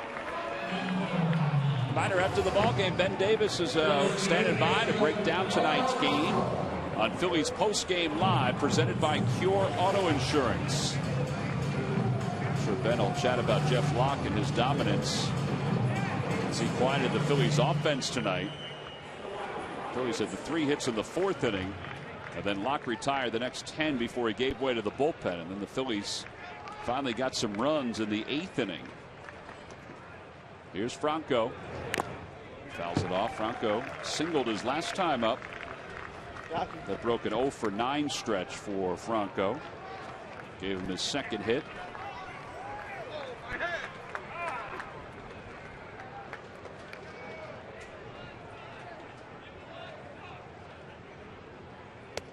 Check swing and a breaking ball, and it's 0-2. That was called a strike, not on the swing, but it was a called strike.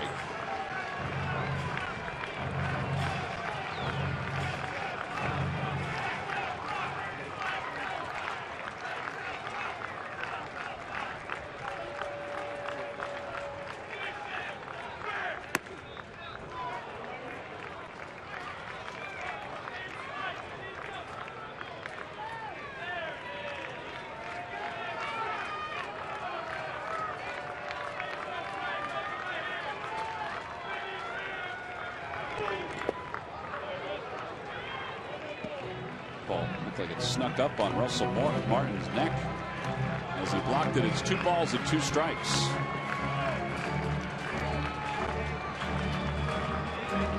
Pirates with 6 runs on 12 hits. The Phillies with 4 runs on 5 hits.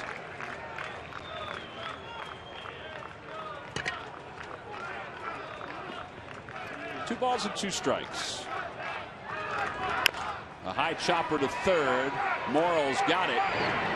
And that's the ball game. A 1-2-3 9th inning for the Pirates.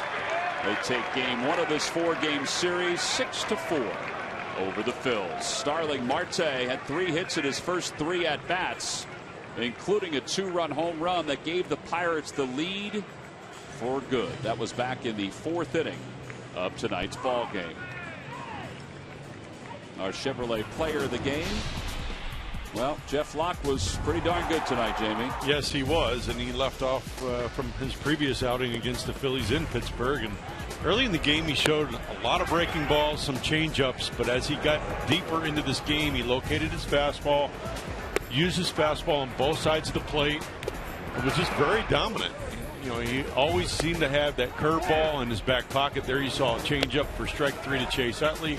Fastball right there, right by Ryan Howard. You know, he had the ability to use all 3 of his pitches whenever he wanted tonight and really kept the Phillies off balance.